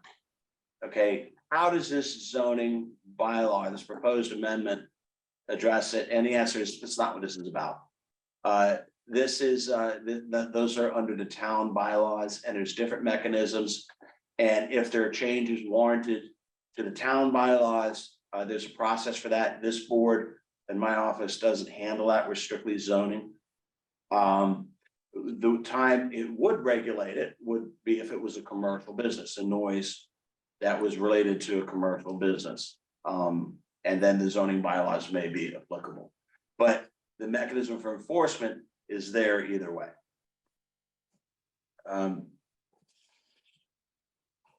Okay, well, this kind of is we've already discussed this. Somebody's making a noise that's found at a normal, typical residence, and perhaps it's regulated by a special permit, And some of the reasons that it might be are listed here, things like frequency, time of day, higher volume. And a special permit regulates this. And this is currently enforced. I mean, we do it too often for our office because we don't really have the capacity to be out there a lot, and we keep up with it. But hopefully, the special permit process reduces this and identifies potential impacts, and we can mitigate them at the time of the board's issuance of a permit, and if not, we have a mechanism to deal with it. And one of the things, this was really interesting, because a lot of people just said, wait a minute, residential areas are not for business. And they shouldn't be, and in any circumstances, it shouldn't be there. Why do we want home businesses at all? And there's a number of reasons for that. And Chris had already discussed the idea that a business incubator can result in a viable business that ultimately becomes, hopefully relocates in a Maynard commercial area. But we've had that now. We've had one or two businesses in the last year that have. Secondly, in some cases, we have people that may not be able to eventually work, perhaps, or they can only work a part-time, or perhaps there's a disability, things like that. It gives people who may otherwise be excluded an opportunity to contribute and also provide income that can be spent locally. We have an opportunity to retain our residents, that if it was, home occupations are common in most communities. They're regulated in different ways, but by eliminating it, you may have people that entirely decided it wasn't viable to live in Maynard, and we could lose residents. And lastly, there's a availability in some cases of services that may not be available if they weren't there. True story is that we do have some uses that, well, that are very specialized, low impact. But we've permitted 2 or 3 over the last couple of years where we have some specialists that are very that see 1 or 2 people a week, that provide a service that maybe not so commonplace. We also have some trade shops that do specialized work that are virtually no impact in terms of noise, in terms of deliveries, things like that. And they've been there 25, 30 years, things like repair of wicker. We have somebody that does something like that sort of service. Next slide, please. Sorry, there's the last slide. Oh, that was the last slide. Yeah, hadn't gotten on the wrong. Okay. Can you go back, or we have a few? Was there? Oh, there's more. So, hold on, so that was the last slide, correct? Yes. Okay. Yeah. Thank you, Bill, for all Yeah. your contributions. Yeah, that's the way I would just leave is that home businesses are already here. This is not the issue. They're in town, it's just that they're not regulated in a way that the boards have found convenient.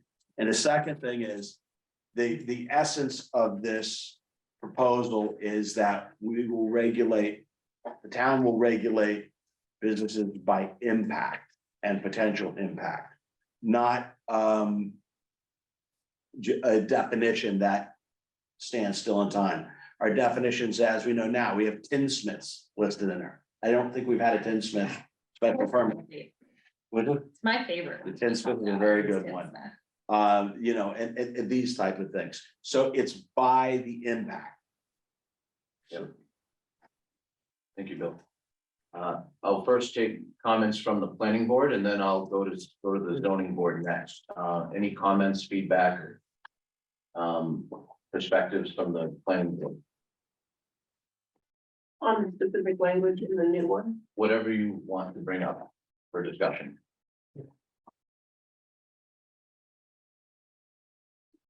And you're welcome to contribute later too. Okay. Okay. I mean, I'd like to bring up a comment that was submitted by email. this the time to do that, or?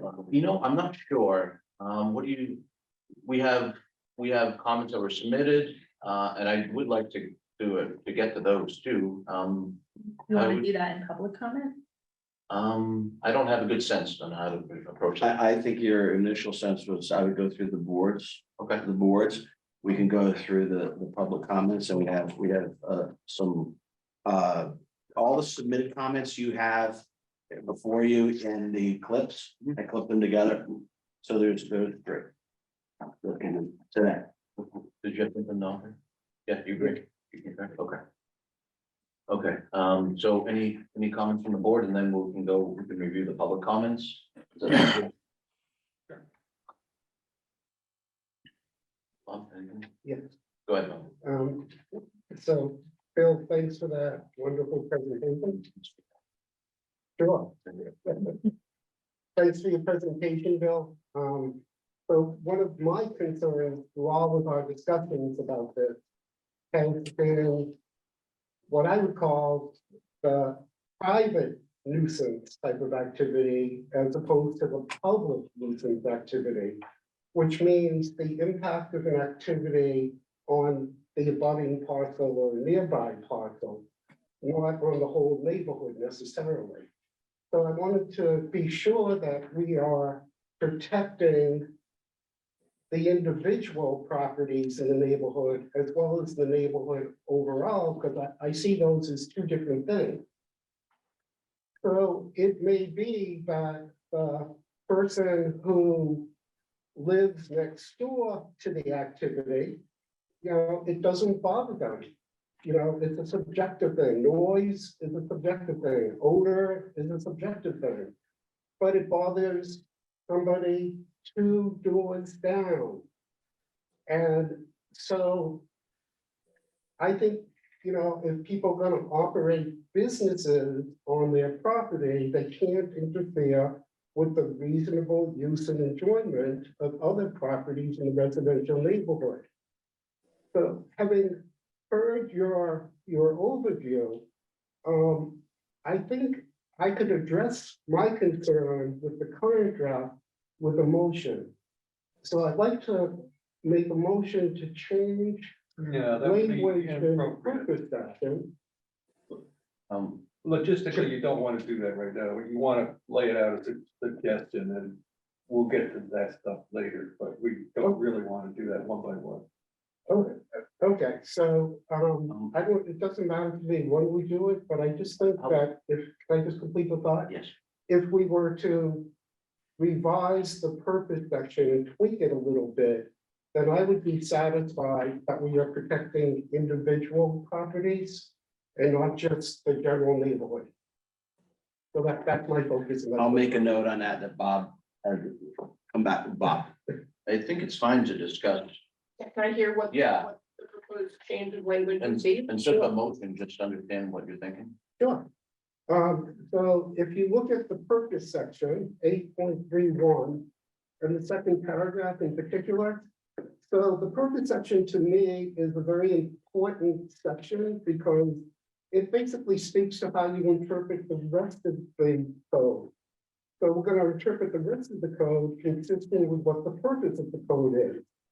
So if I can just direct your attention to the second paragraph and the last 2 lines, where it says protect and maintain the character of adjoining properties and of the residential neighborhood. What I would like to do is replace that language. And I'll tell you what language I want to replace it with is we would say protect the residential uses of proximate properties and the residential character of the neighborhood.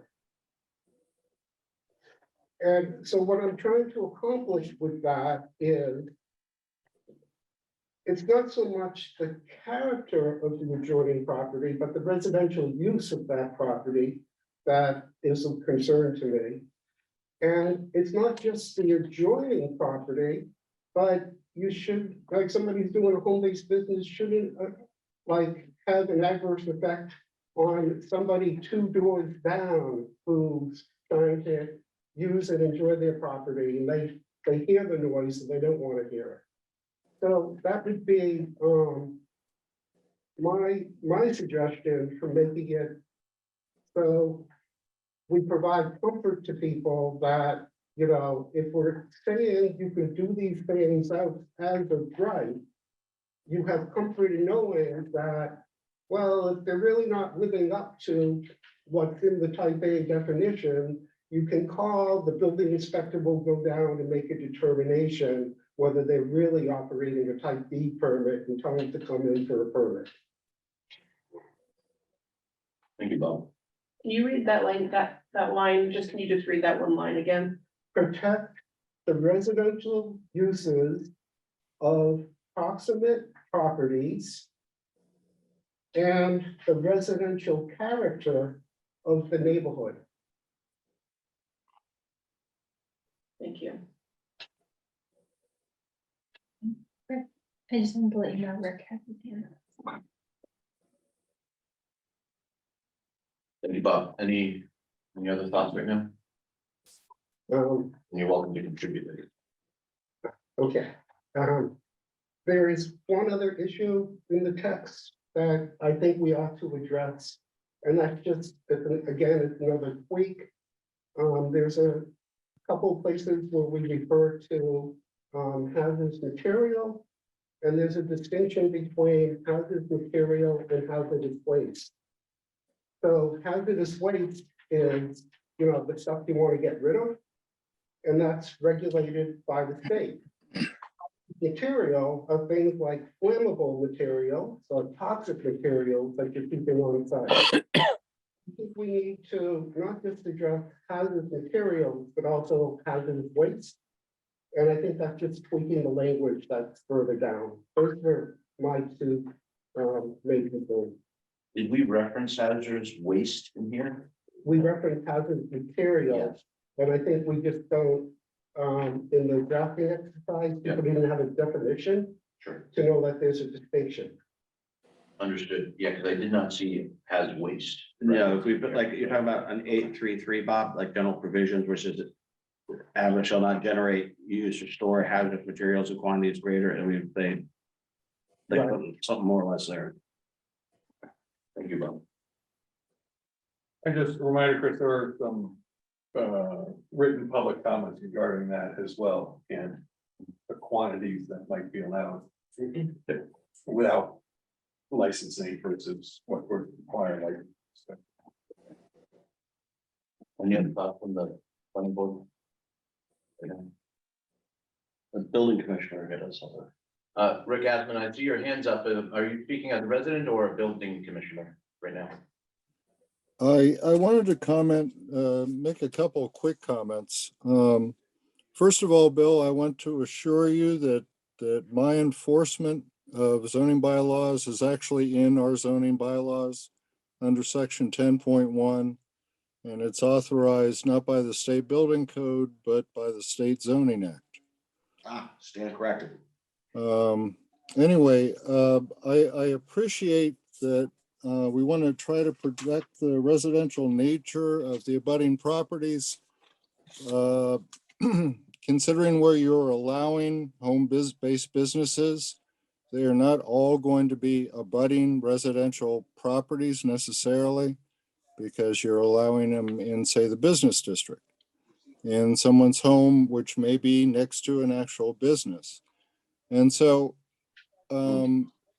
if you were to change the word adjoining properties simply to abutting properties and define abutting properties as it's defined for notification purposes for special permits, I think that would serve the purpose. And as a zoning enforcement officer, when I go out and I see the word character, retain the character, it's of that particular district. And if it's a single family residential district, then that's a residential character that I'm looking for it to be maintained. So that the language isn't necessarily need to be that specific in there for someone in my position to see character as the residential use of the abutting property, if in fact that's what it is. I want to slip in another comment that real quickly here, because I may not have much more time in the evening. And that is your complete removal of trade shops. I understand people not wanting to have trade shops in residential areas, and trade shops, any trade shop I know would not be able to successfully apply in the guidelines that you've set forth here, which I think are good, both for the A and the two different types of home-based business. I have read through them. I don't have any particular issues with them. But we do have an awful lot of tradespeople who live in this town or live immediately around this town. And so I would encourage you to look at trade shop as a principal business use that should be introduced as a line item in the business use area of the use table. And you might want to limit it to, let's see, I had some thoughts on that. You might want to limit it to the business and industrial district, possibly the central business, and either by right or all by special permit. But I think you really need to be able to provide some place in town where a plumber shop or somebody who runs a trade shop can park their vehicles and have their shop and have their business. I looked through our use tables, and quite frankly, I don't know if do you still own the business on Mill Street, Jim? No, he's finally muted. Anyway, Jim's trucking business on Mill Street really is not allowed under our zoning bylaws in any other category. The only other place I would be able to find a category for that trucking business is in an expanded definition of trade shops. So I completely agree with removing trade shops as an accessory use and give it a new definition so it doesn't have who lives and maintains a home on the premises. Just have it as a unique business use. That's about it. Thanks, and thanks for noting the potential collateral damage here. That's very helpful. Could you clarify what zones? You were talking business, central business and industrial, is that correct? Potentially, I think for certain business and possibly industrial and central business by special permit. And they could all be by special permit, if you feel that that's necessary. I just think it's important for us to provide, or at least appear to provide, some opportunity for some of these trades to have a place to go to, since we're not going to let them attempt to have it as a home business. To clarify, the current trade shops that we're speaking of, are those currently people living and working there both? It's kind of confusing because we have this accessory and other uses. So it was never clear within the use table that other uses were necessarily accessory.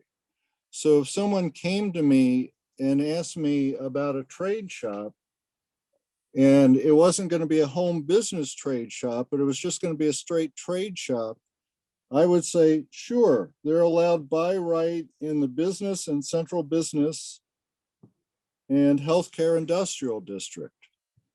I don't know why we'd want them in the healthcare industrial district, but that may have actually been added with the redo of the HCI zoning. I can't remember.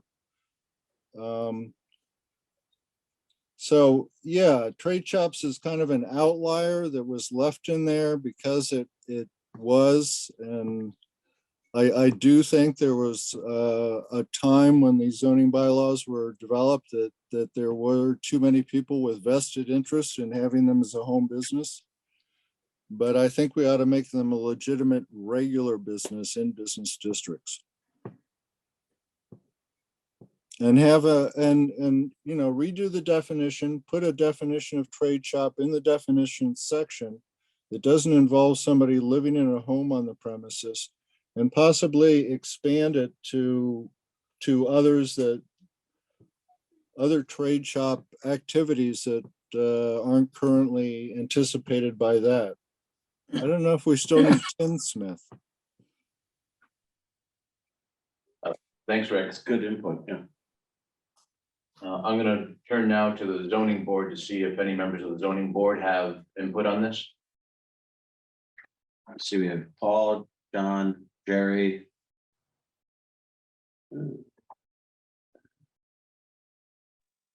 Can't see. Is that everybody? Paul, feel free to chime in later on as well if you have anything to add to this. Yeah, I've been listening and I think it's going in a very clear and well-informed direction. And I don't have anything to add right at the moment. Thanks, Paul. Again, feel free to speak up later if that changes. And just for the record, Paul is the chair of the zoning board of appeals. That's why I called him Paul. So Bill, should we go to, I'm thinking we go to public comment and then go to the emails that we received, or should we go back to Bertha? I think we could go vice versa, because I feel like some of us on the board might have comments regarding some of the emails. Okay. So, Can we take these one at a time? We should be put on the screen, I assume, correct? or we can do that. They are under correspondence on board docs. They're not all formatted well. Okay, Yeah. that. I'll allow you to start if you want. Okay, so what I think need some thought and actually input from the fire department is the reference to hazardous materials that we talked about before in 8.33 subsection 5. What document are you looking at? 8.33 section 5. Are you talking about a response to a particular letter? Yeah, and there was a comment from the cultural council that certain artisans use some things that might get caught by this. And there probably needs to be some thought on, if it's water-based, does it make a difference, if it's 2 gallons, okay, but 200 gallons, not okay. Does it need a inspection and approval by the fire department? And so I would like, obviously these hearings are gonna go on for a couple nights anyway, but I would hope that next time we get some input from the fire chief regarding his thoughts on that. And whether there are circumstances where, maybe it should just say, hazardous materials not in excess of normal amount unless approved by fire chief, something like that. But I'm looking for some input from the fire chief on that comment. I'll get that, Bill. The fire chief may have input on the level of discussion, the level of regulation required based on other regulations that also cover some of these items that we may not need to be repetitive about.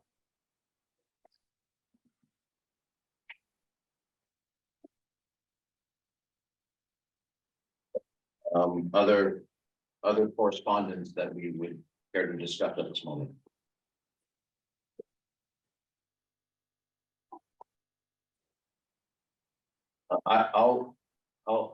One for me is, I really appreciated the letter from the Maynard Cultural District or the Maynard Cultural Council. And it brought up a very good point. Particularly that, I think we need to be very cognizant of how these types of changes have impacted different population segments, for lack of, I guess, a better term. Their letter speaks about the challenges this may pose to artists. And so I'd like to understand those concerns more and how we can improve this proposal to make that more amenable. And I think there are members on, so we can talk to them too as well. Sarah, may I ask if you would care to elaborate on your letter, because I found it very helpful.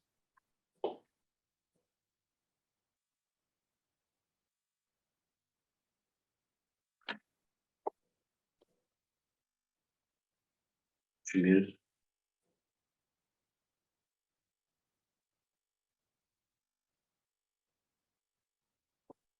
not be available. That's okay. Anyway, Bill, I would like some time to be able to catch up with the Maynard Cultural Council to further understand, their correspondence. Yeah, she's unable to come on? So I can't unmute her, she needs to unmute herself. Oh, You might just not be available. Yeah. oh, We all have kids. Sarah, can you unmute yourself?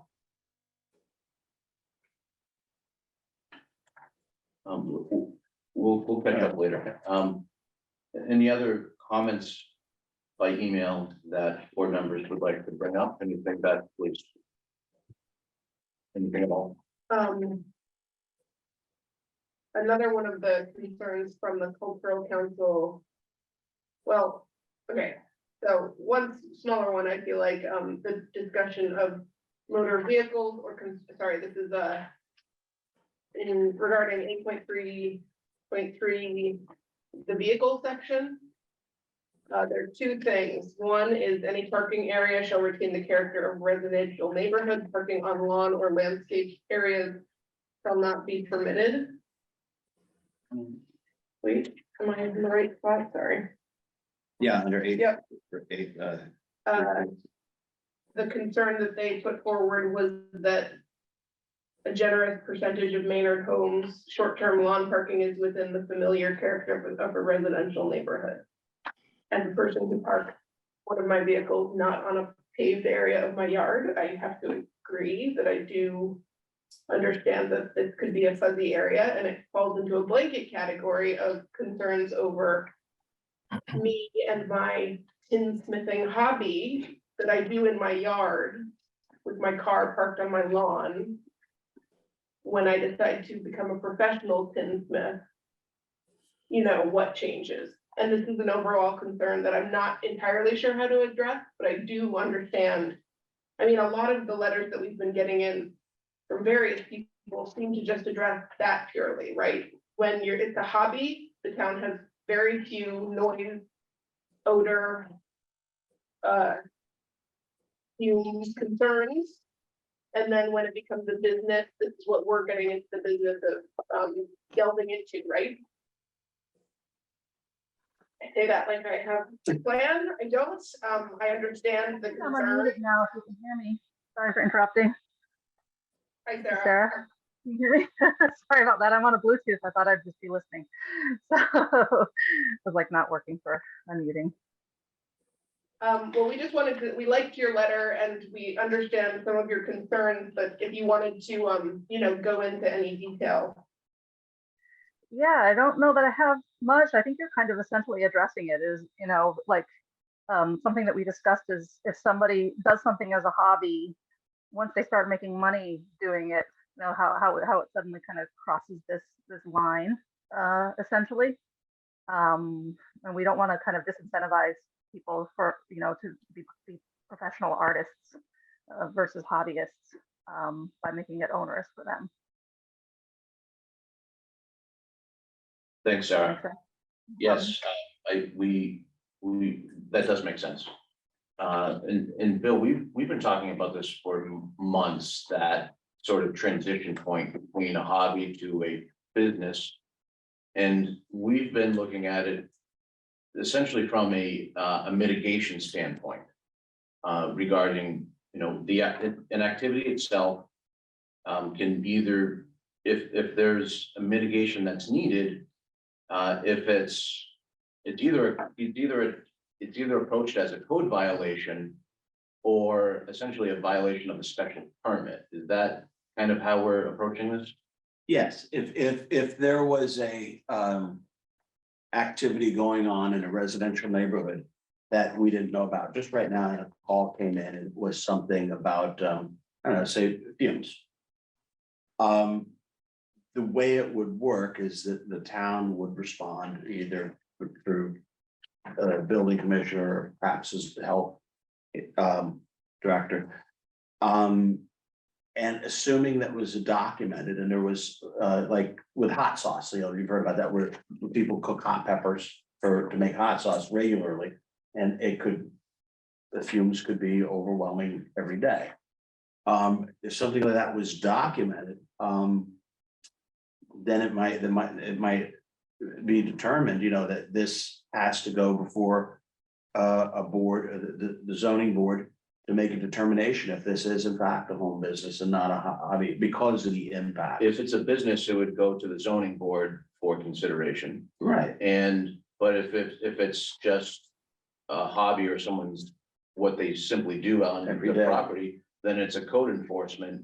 And then the hazard itself would need to be addressed. Yeah, and with the example like I picked, which is, it would be tough, because you'd say, okay, well, this person, you know, may cook pungent food or spicy food or whatever, and I know because I happen to blast out my own house with ghost peppers a couple of times, and it can happen. But if it was noise, if it was any impact like that, then the determination would be made. If you didn't hear about it, as we probably, a large number of home businesses are occurring, we don't even know about, because there's no impact. And we probably still won't know about them. But it's not a problem, but if there was, one of them did make a problem and it was reported, then we'd look at it like that. And if it was not, in fact, not a business, but there's an impact there, would be most likely a code violation. And if there was a special permit, then it would be a violation of the special permit. I'd like to take public comment in general. I'll start here in the room. Andy, thank you for joining. Thank you for your letter. I appreciate your letter. Did tonight's conversation help address some of your concerns? Is there anything else you'd like to add? Oh, Okay. yeah. Okay. Andy, good? Okay. All right, feel free to raise your hand and speak up anytime. Can I just Yeah. bring up one more thing? One other thing from the cultural council letter is specifically talking about backup alarms on vehicles.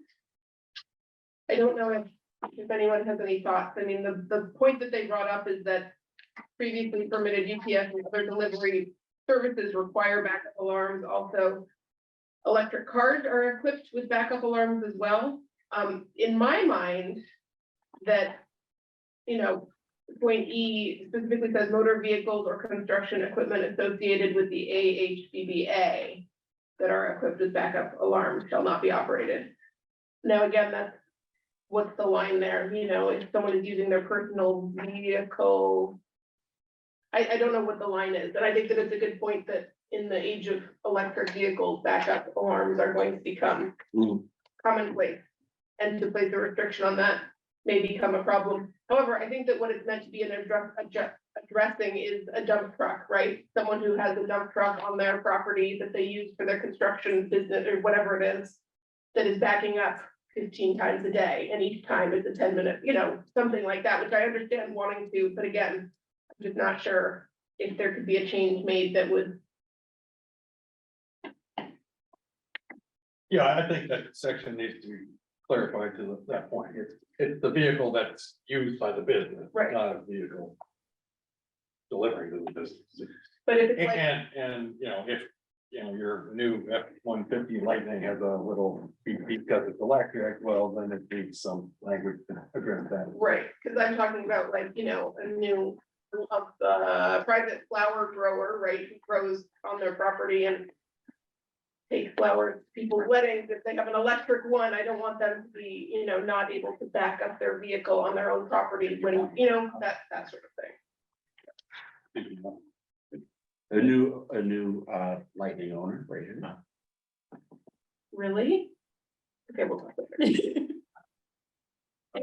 You're running the feeding off your car.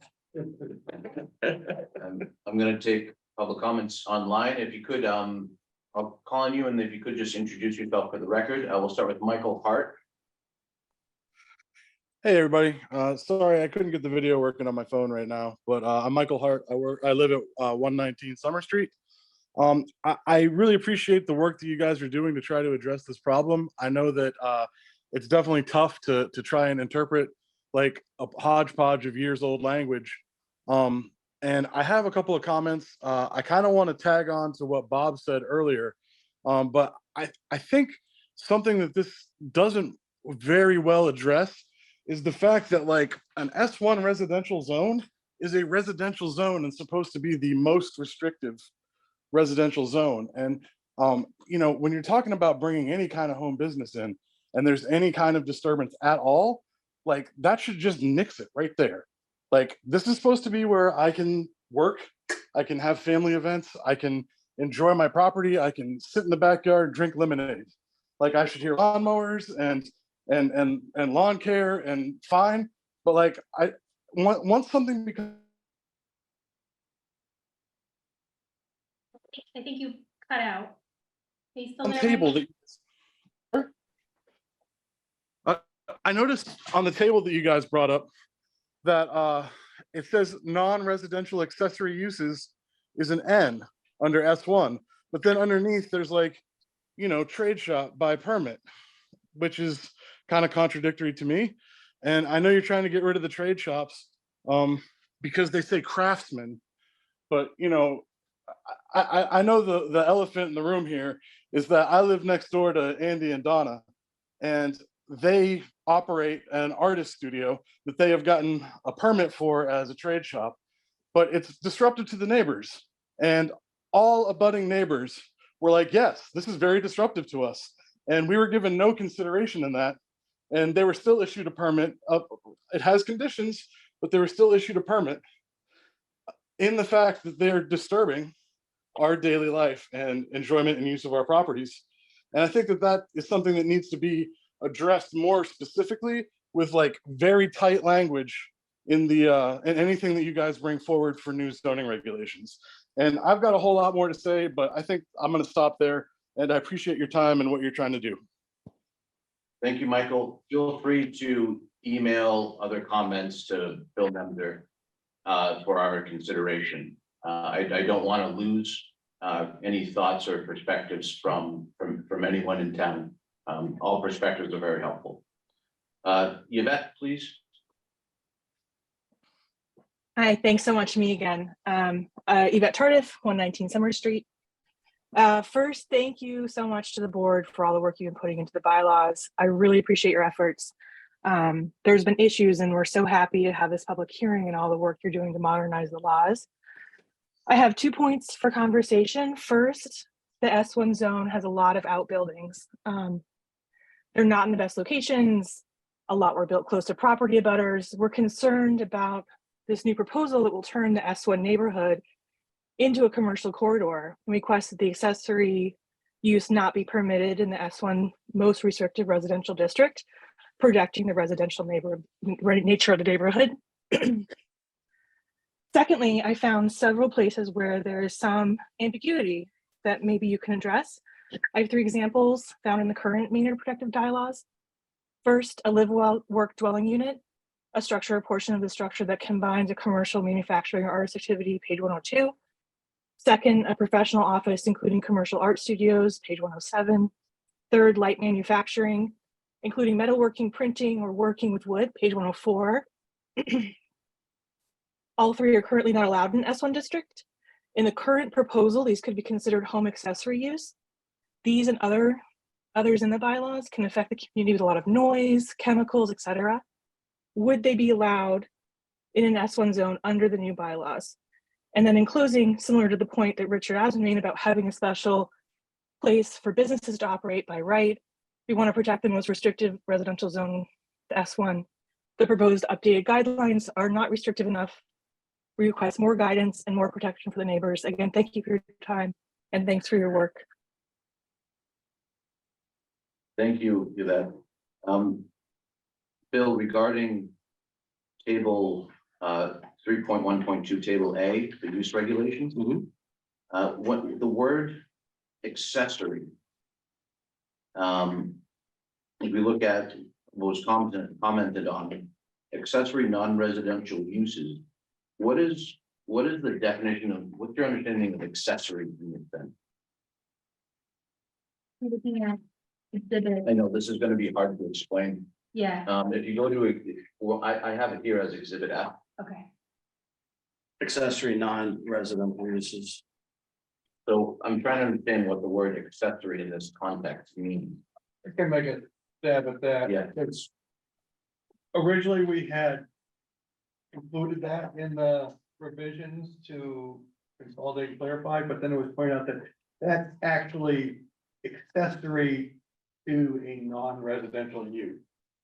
So it's a business downtown that has an accessory use.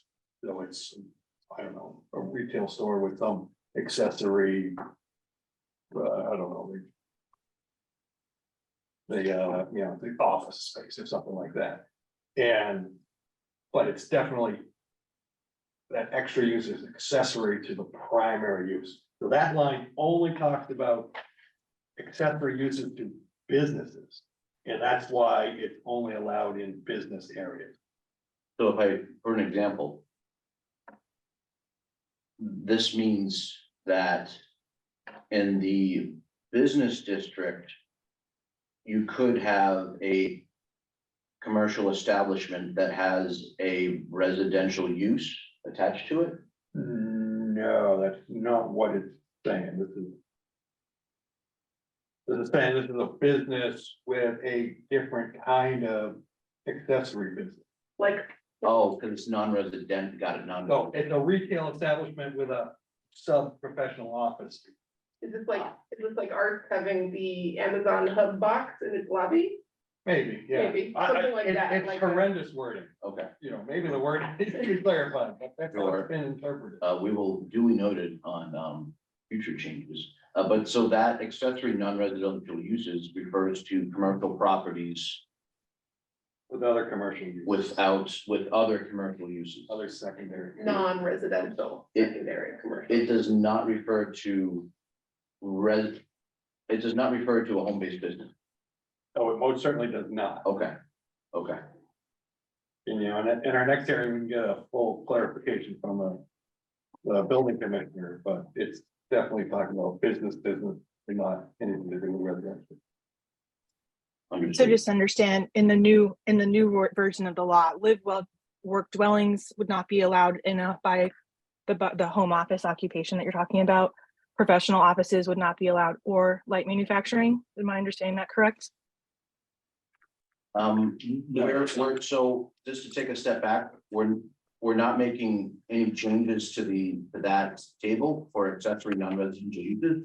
And the wording here, that line item, accessory non-residential uses. That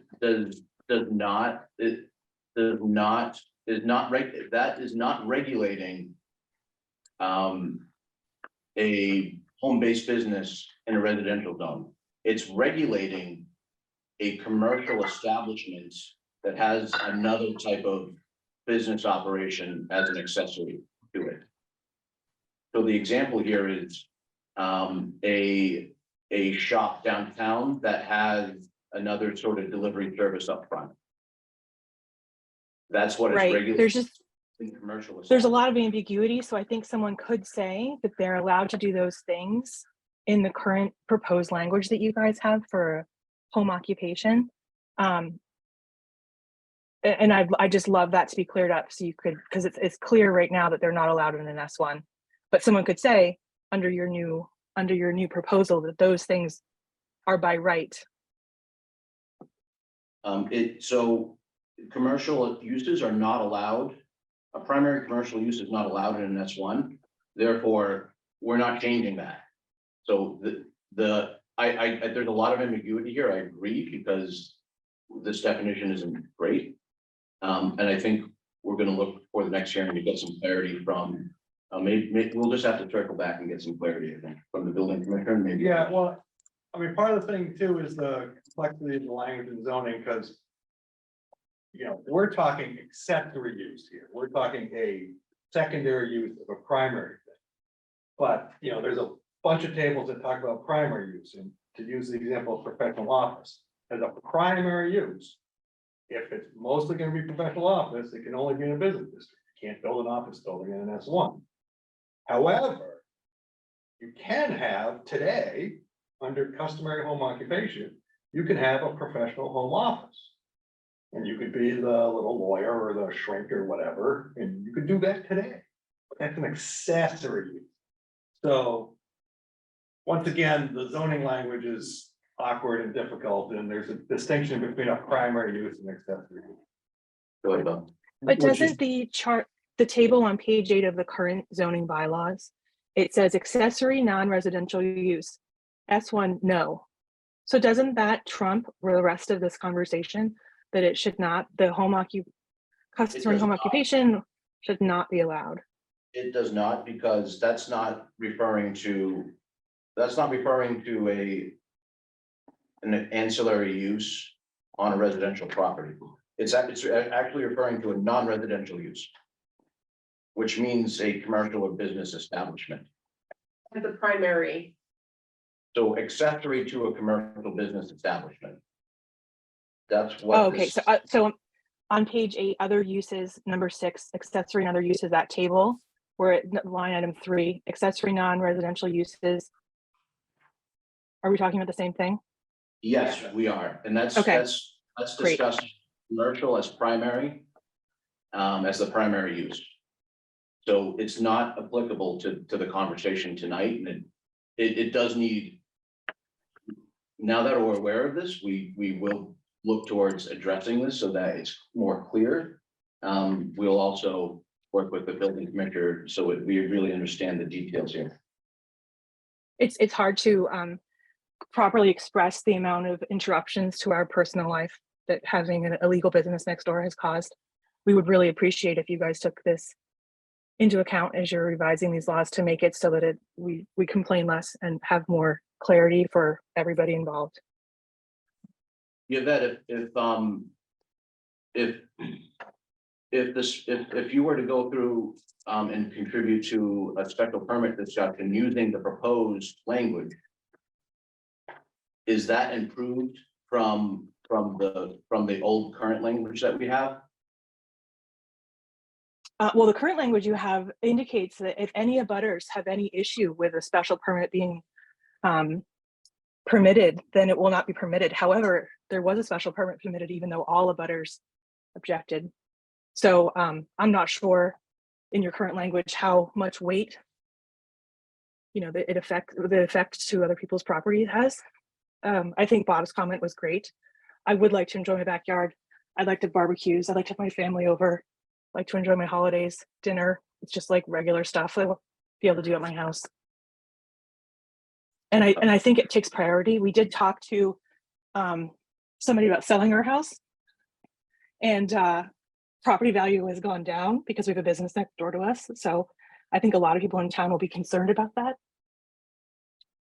I think we're straying beyond the bounds of this discussion on that, Yvette, but Yes, I'm so sorry. It's okay. Thanks for the time. I really appreciate it. I always appreciate perspective. Rick, I see your hands up as well. I don't want to get into a conversation of special permits that have been issued, but if there's something you want to add to the conversation about the proposed language, I'm happy to hear it. No, I just wanted to concur with Mr. Crenshaw's note that is accessory to commercial uses, commercial that would be accessory to commercial uses.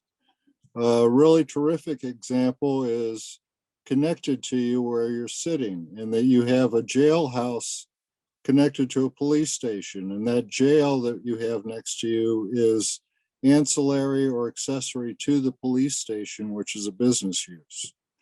The Sally Port is a storage use, which is accessory too, but that's kind of a fine point.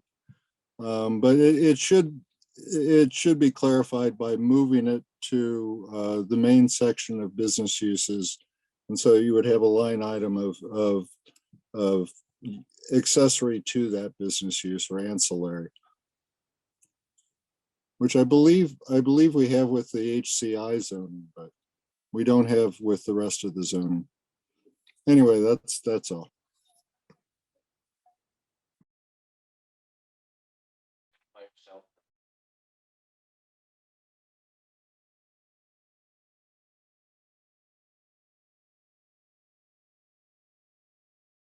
One more time, I see Greg, I see your hand up. Please, if you could. Hi, everyone. Thank you very much. My name is Greg Bocus. I live on Florida Road. First, I wanted to echo some of the comments, the initial comments, from the first two commenters, which is really thank you very much for re-reviewing the bylaws in respect to this particular item. I have two comments that I'd like to make. The first one is when I read through it, I did see a number of a bit of vagueness and areas that were open for interpretation. Mainly around kind of dust, noise, some of those areas there. And what I would actually urge all of you to possibly consider is more quantifiable and objective guidelines, as well as instead of some of the subjective wording that you have in the current draft.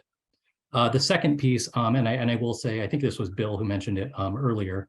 I did want to say that thank you very much for updating the wording to reflect some of the more current jobs, I guess, that we have now and current types of work.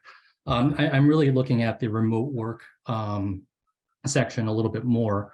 I think the intent of this is to call out really jobs or home types of businesses or work that really have no effect on others. And I think there's a broad number of computer-based jobs that fall into that category. And I'm wondering if there's maybe the ability to include wording along those lines. And that's really about it. So thank Sorry, you. I missed that last part. Include what along those lines? So there's a special section that calls out and specifically indicates that remote work, computer-based remote working is not really kind of covered or regulated by this, and that it can continue. It specifically is worded to include individuals who are working for other companies. But there are a number of kind of individual types of work, maybe graphic arts, things along those lines, that are specifically done through computers, and where you're never seeing a client in person. Maybe it's done remotely as well. And I was just wondering if there was an opportunity to include wording along those lines. And that was really it. So thank you very much. Sure, Greg, I believe the way we have this written is that the examples you gave would fall into what we're calling type A, which would not require a permit and are completely allowed and not required for further discussion. Okay, excellent. I mean, I'll reread it, but I do appreciate that. Thank you. Right, which is regardless of the location, if it wasn't report, I mean, yeah, if it wasn't there was no impact to it. Yeah. Greg, if there's specific language that you wanted us to take another look at to make sure that that's clear, feel free to email that to Bill Nemser, and so that we can make sure that it is abundantly clear. Certainly, thank you. I was just gonna say, it sounds to me like Greg was referring to the fact that 8.3.2, section 4 is a list of activities that are not considered accessory home-based business activities. And it specifically calls out telework, work at home activities where a person is working for another business outside of the home. And that is correct. You were specifically talking about me who works for myself as a graphic designer on my computer in my home. I do believe that what the intent is that the general type A accessory home-based business activity listing, which is 8.3.2, section 1, that would fall under that category. But I do think that if we wanted to, we could spell it out more clearly, maybe in the list of. So something like a quick change would be where employees of a business or an independent contractor, self-employed independent contractor, or something like that. That would be fantastic. Thank you. And I would, because we don't know how intense that business is, it could be just you with graphics, or it could be you with, 4 outside employees helping you do graphics. And so that's why there's a type A. Yeah. It's just you working in your little home office and you don't have visitors or employees. Keep on doing it. You are good to go. Right, I think the distinction here is that we call out that being an activity as an employee, but you can also do the activity when you're not an employee meaning that you don't work for another company, you work for yourself.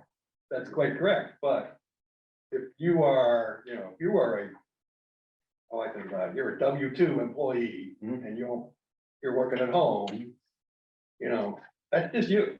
And it's always gonna be just you, and you will never have visitors or other activity. But if you are working on your own, regardless of how you start out as just your little graphic person, you could get bigger and bigger and bigger and hire people, and they could all come in and they show up every day, and you got visitors coming, and Which is why you're You know, type A. right, you And not- start off as yeah. type A, and great, but once you need an employee, then you have to go to type B, and BBA have to think about whether that's still okay. But if we try to get into listing every single definition of occupation, we will fall into the trap that we're currently in with the existing regulations. Got it? Yeah. And and the way I read section 4 here is that these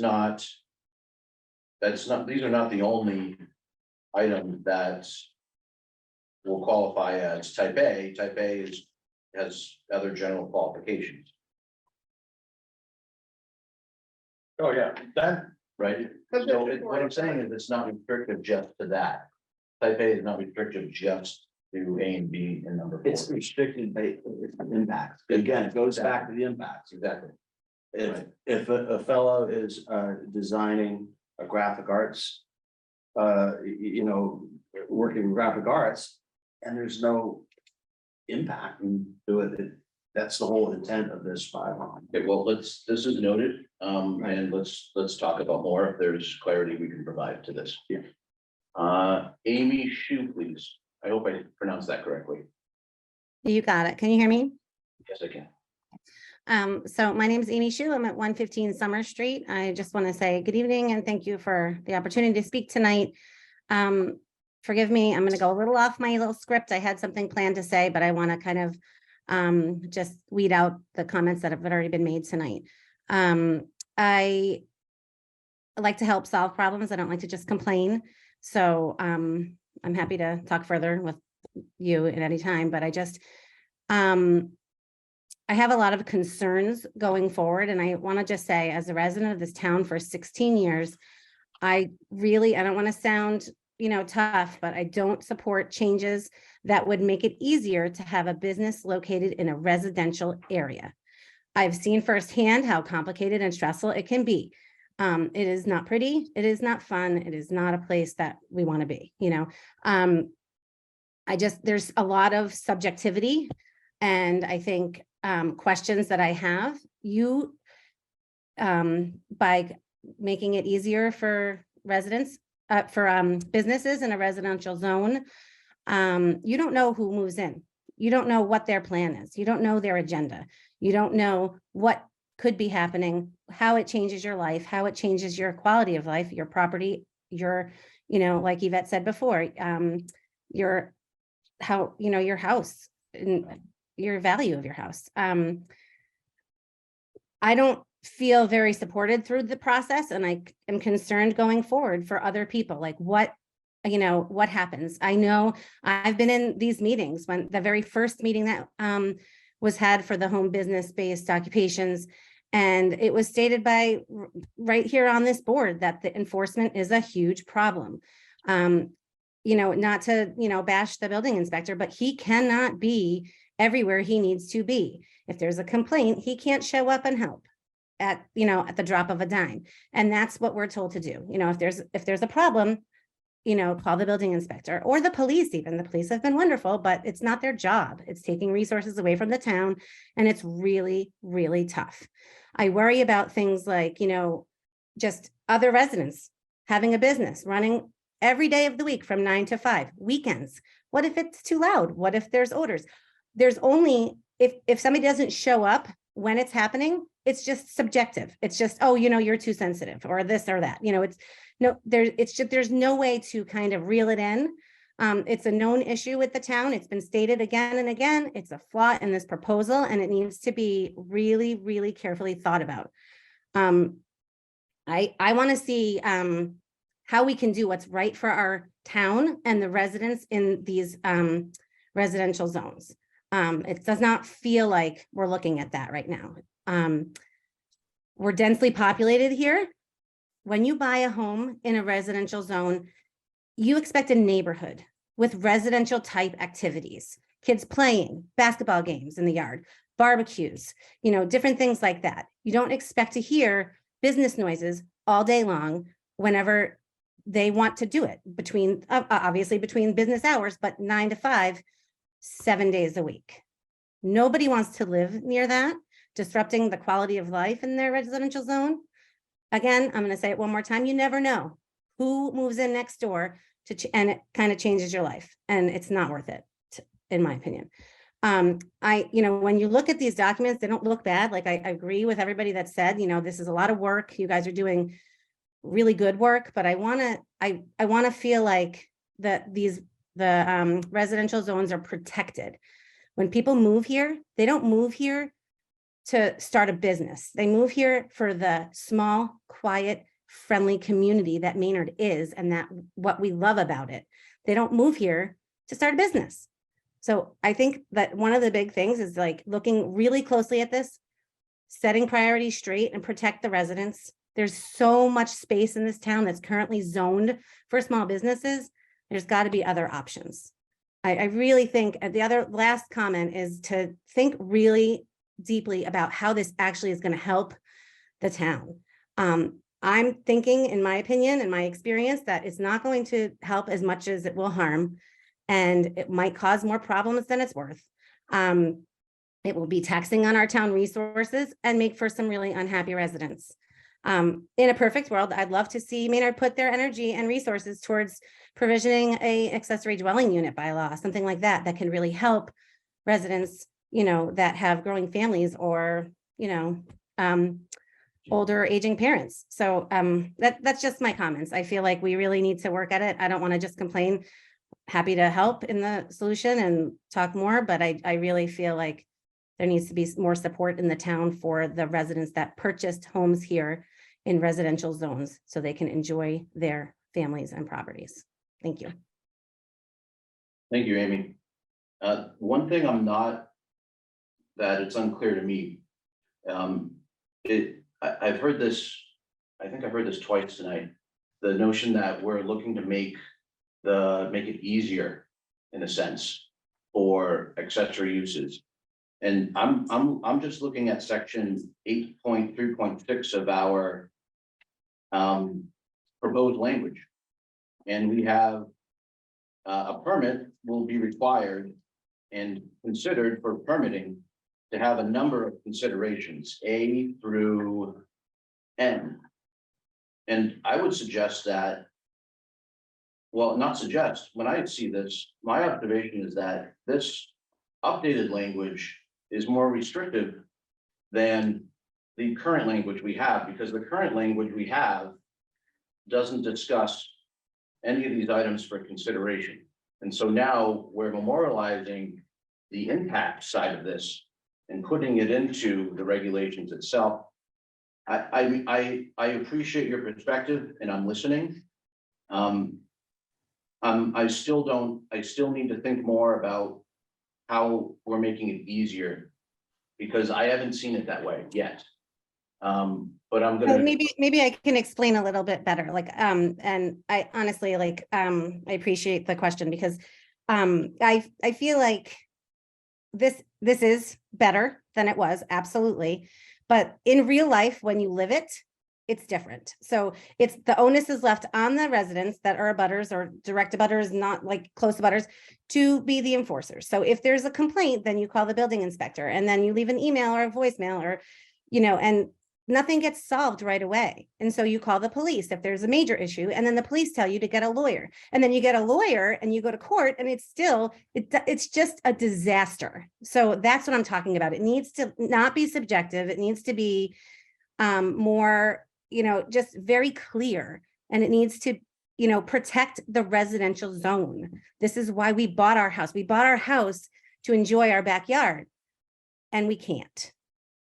And when business owners push the limits because they can, because they know it's just going to be a bigger pain to deal with in the end than to, just I don't know, it's really tough. So I'm just telling you that it needs to do a better job at protecting the residential zone. And that's the bottom line. But so I appreciate what you're saying, but I don't know if I made it better or worse, but Thank Hey, you, Amy. Chris, that's I, how I'm. I think the subjectiveness of it all is what the problem Michael, is. Michael, hold on, I haven't recognized you. Thank you. Thank you, Amy. Thank you for your comments. I'm gonna think more about them. I'm gonna accept, Bill Shu, please, if you don't mind. Please identify yourself for the record.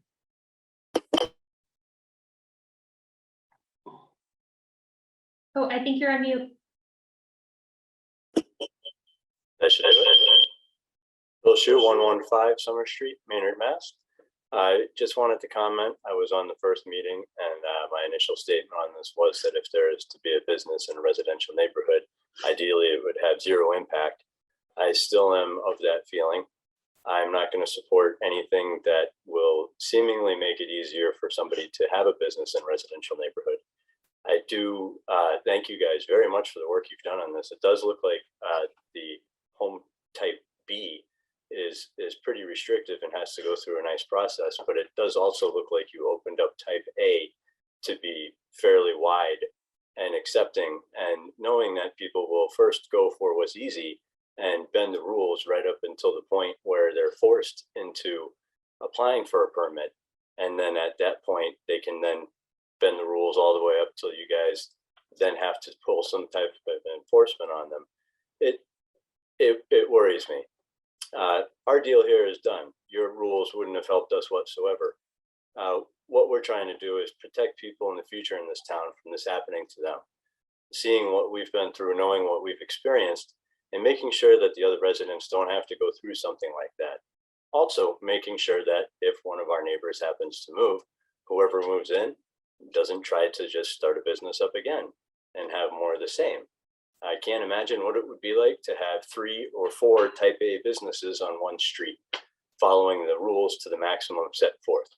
It would destroy many of the smaller neighborhoods in this town, and it would leave the larger, more busy roads open to that big, nasty strip development that comes later along down the line.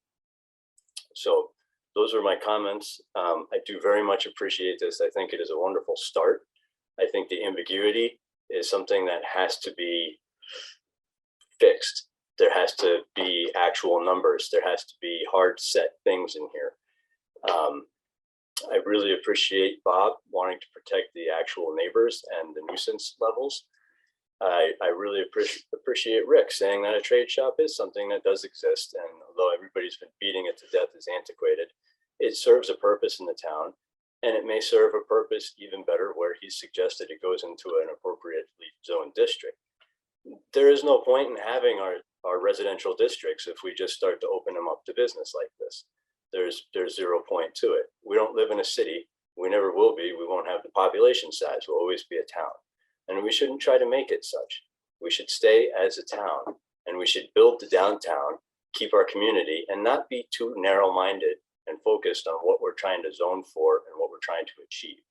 Make sure you know exactly what's going on in the town, what kind of businesses are occurring, and what kind of ideas people have moving forward. Because once you open up this door, it's going to be very hard to close. And you don't know what kind of people are going to come in to take advantage of open loopholes. It's just some of the concerns I have moving forward. I do very much appreciate the work you guys have put into this. I've obviously got concerns, and I look forward to maybe a next rendition of this. I hope that a little bit more thought goes into it, and there's a way discern to quantify these different levels of disturbances and detraction from neighborhoods and types of things that have been brought up with a possibility. And thank you very much for your time this evening. Thank you, Bill. I'm going to be straight with you. It's the way this would be helpful for me is the generalization is simply just not helpful at this time. What would be helpful is that if there is specific language that you think could be improved to by email to show us what that specific language is. And for example, you referenced that type A might be not restrictive enough, but I'm reading that type A it says very strictly that business shall not use vibration, glares, fumes, or odors discernible beyond the property line. And I don't see a lot of ambiguity to statements like that. So, but if there's specific language that you feel could be improved on, I'm definitely willing to listen.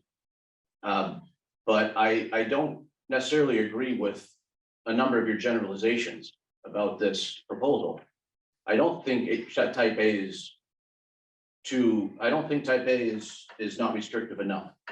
I think it is restrictive. I think it's very clear that impacts shall not be available.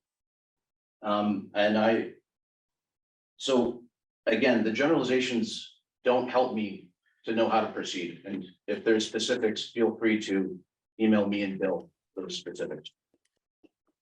One of the things I'm thinking, let me just work with my volume here, is you've got in a type A, you automatically allow people to have a business at their house and have customers show up from 9 to 5 through the week. So that's like, right, that's plain and clear. That's by right, it says that in an S1, you can have a business in your house as long as you're operating it, and you can have people show up every day, 9 to 5. No more than 10 times a week. And no more than 10 times a week, Bill. Those were visits, right? Did that count as, so you can have that? So you can only have them at your house then 10 times a week, not including any deliveries or shipments or anything like that going on. It's restrictive to 10 visits per week. It's restrictive to no more than 2 business-related vehicle visits per any day, nor more than 10 visits per week. So it's not any time and it's not an open amount. It's So very, what do the current bylaws allow by right? there's no discussion on the current bylaws. There's no discussion on vehicle numbers, no discussion on visits. It's completely, in fact, I would suggest that your generalization on this applies to the current bylaws, not our proposed bylaws. No, I just read straight from the proposed bylaws is what I was reading from. The current bylaws only have 2 by right businesses that you're allowed to have out of your house. So this one opens it up to basically anything. You just say. Correct at all. I think you're looking at these backwards. It's our proposed language is very clear. Section 8.3.4, number 2, no more than 2 business-related vehicle visits per any day, nor more than 10 visits per any week at the premises shall be permitted. Is that So correct? that's the proposed language that we're looking to improve. That's what we're proposing. Right, I understand that, but is that currently allowed in the bylaws? There's no discussion about this in the bylaws. You can have 100 visits per day with the current bylaw. But you're only allowed to have 2 different types of businesses, right? That's not correct. You're allowed to have any customary home occupation. Whatever the hell that means, nobody knows, but for example, it would certainly include a lawyer's office. The guy uses his own lawyer, and he could have 100 clients an hour come there, and we couldn't stop it today. So my point is that our proposed language is way more restrictive. Even for type A, actually for both type A and type B. But for type A, it's very restrictive and it outlines it very clearly. So that's why I asked. to have specific issues. No, please, Bill, please don't interrupt me. Bill, do not interrupt me. And what I'm saying is if you have specific issues with the language, I'm happy to hear what those specific issues are. But the generalization, particularly when it's not accurate towards what we're proposing, is simply not helpful for me. Does that make sense? Yeah, we can be done on this. Thanks. Can you go back to the widescreen, please? Yep. Michael Hart, I will take your comment one more time, but two instructions.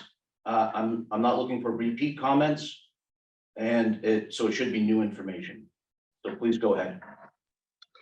No, sir, I'm not trying to repeat commentary. To the subjectivity, I think what might be unclear with some of the people that are listening in tonight are when it transitions from A to B, I think that's where the subjectivity part comes in.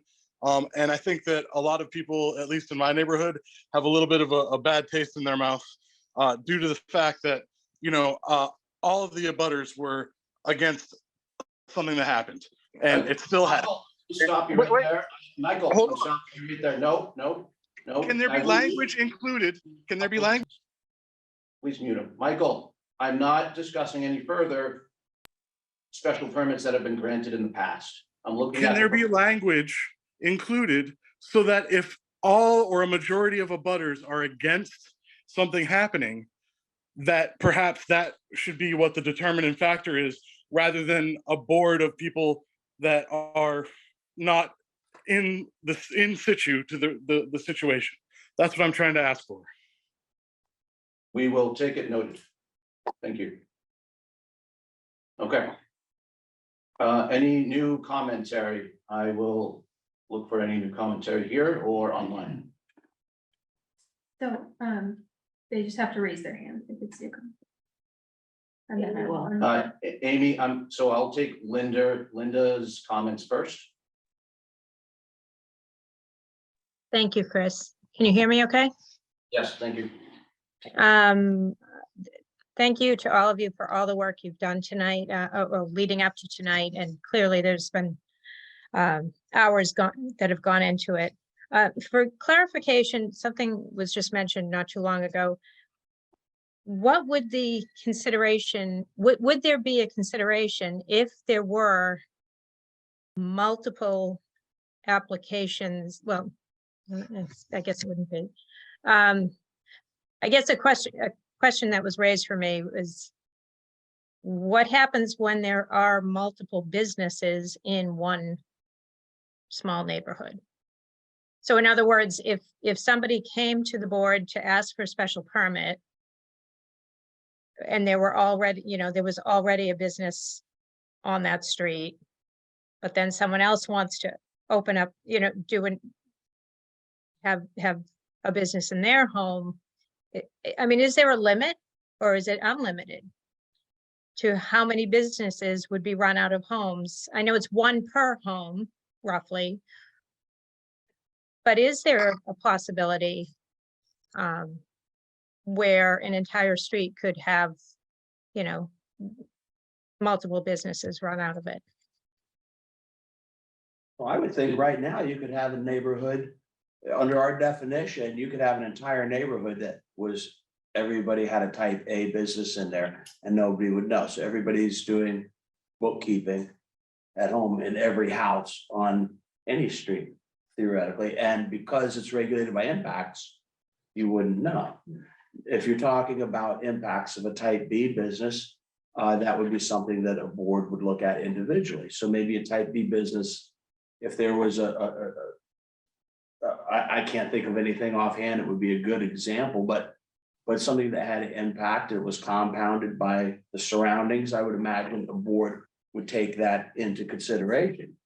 One thing though, I wanted to point out to the board is the idea that a consensus of opinion about not wanting something that's called for in the bylaws is not, that would not be something that the board I would recommend the board take on that. That's the, but. So Bill, would you just repeat that last part again? Yeah, there was just for a couple of comments ago, there was a talk about abutters, if enough abutters are against something and it was permitted under the bylaws, could it be, if I understood the question, could it be factored in to supersede the bylaws? And the answer would be no. I didn't want the board to have any misunderstanding about that. If the bylaws are there, that it's has to be objective decision making. And that's a dangerous precedent. I just wanted to point that out. Yes, Andy, if we could obviously keep it on topic for Oh, the absolutely. for the proposed Eight language. point three five, Yes, down here, there's a point where it says, that it's about renewing the permit. I would encourage you just to make this, you know, if you want to do a first year for 1 year, but then after that, it should be for 3 years. It's a very expensive undertaking to engage in this. And especially if there's litigation that gets involved, this could just destroy people, and it's a system that's set up by some people to debilitate perfectly fair and legal business opportunities in town. Work from home after. thank you, Andy. No problem. I try to keep it emotional.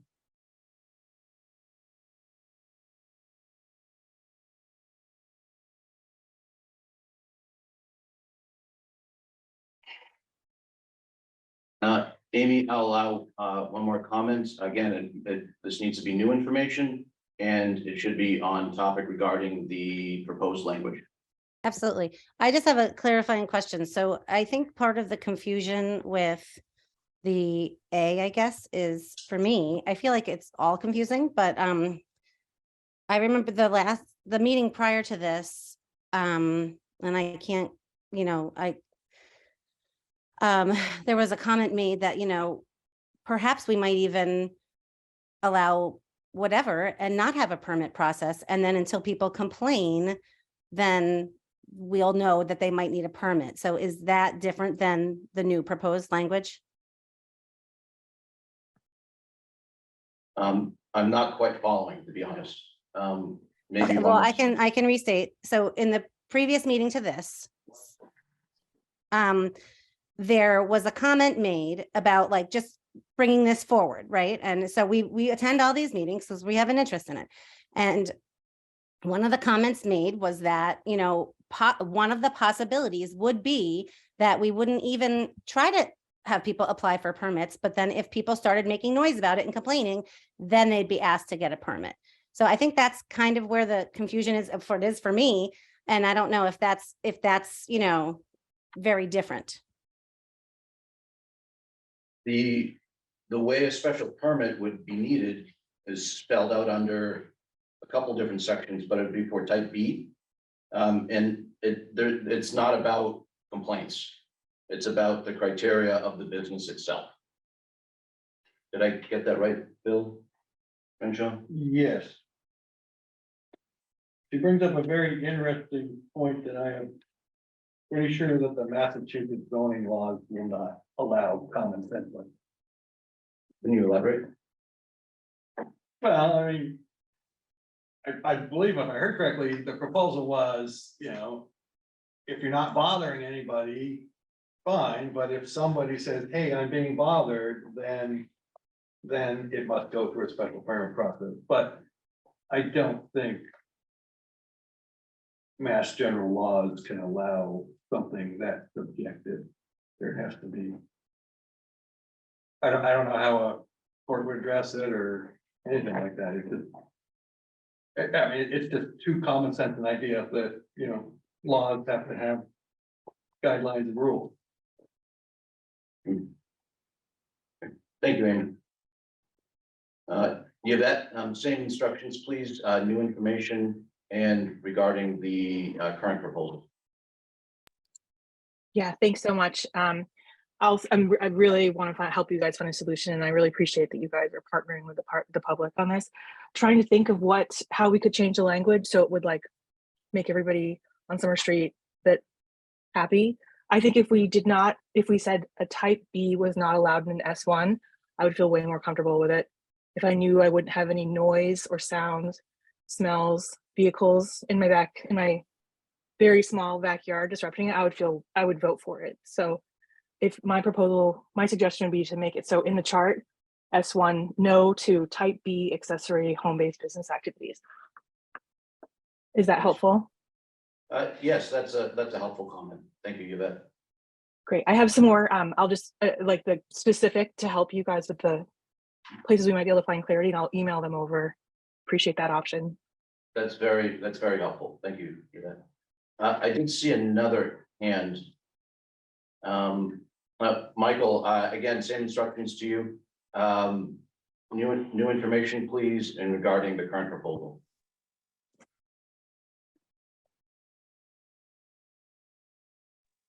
Yes, sir. I think you misunderstood what I was trying to say before. What I was trying to say before, if there is a subjective determination made by a committee that there's a type B business being analyzed in an S1, that's when I think that the abutters input should be part of the discussion and part of the decision. And I wasn't trying to relitigate anything previous. I was just trying to apply the experience that we've had with the current laws very recently to add something to this. I wasn't trying to say that it should be that that it's a permitted use, but if the abutters say no, then it doesn't go. That's not what I was trying to say. I was trying to say if it becomes a subjective decision where town officials have to decide whether the noise is disruptive or not, if all of the abutting neighbors say yes, it is, then maybe that should be what has a little bit of weight in the proceedings. That's all. That kind of language is what I was talking about. And I believe the way this is written allows for that to occur. Because in this case, a type B would need to meet the requirements of noise impact. And that's spelled out strictly. So, and abutters would have the availability to them to comment, to write commentary to the zoning board under that circumstance. Angeline.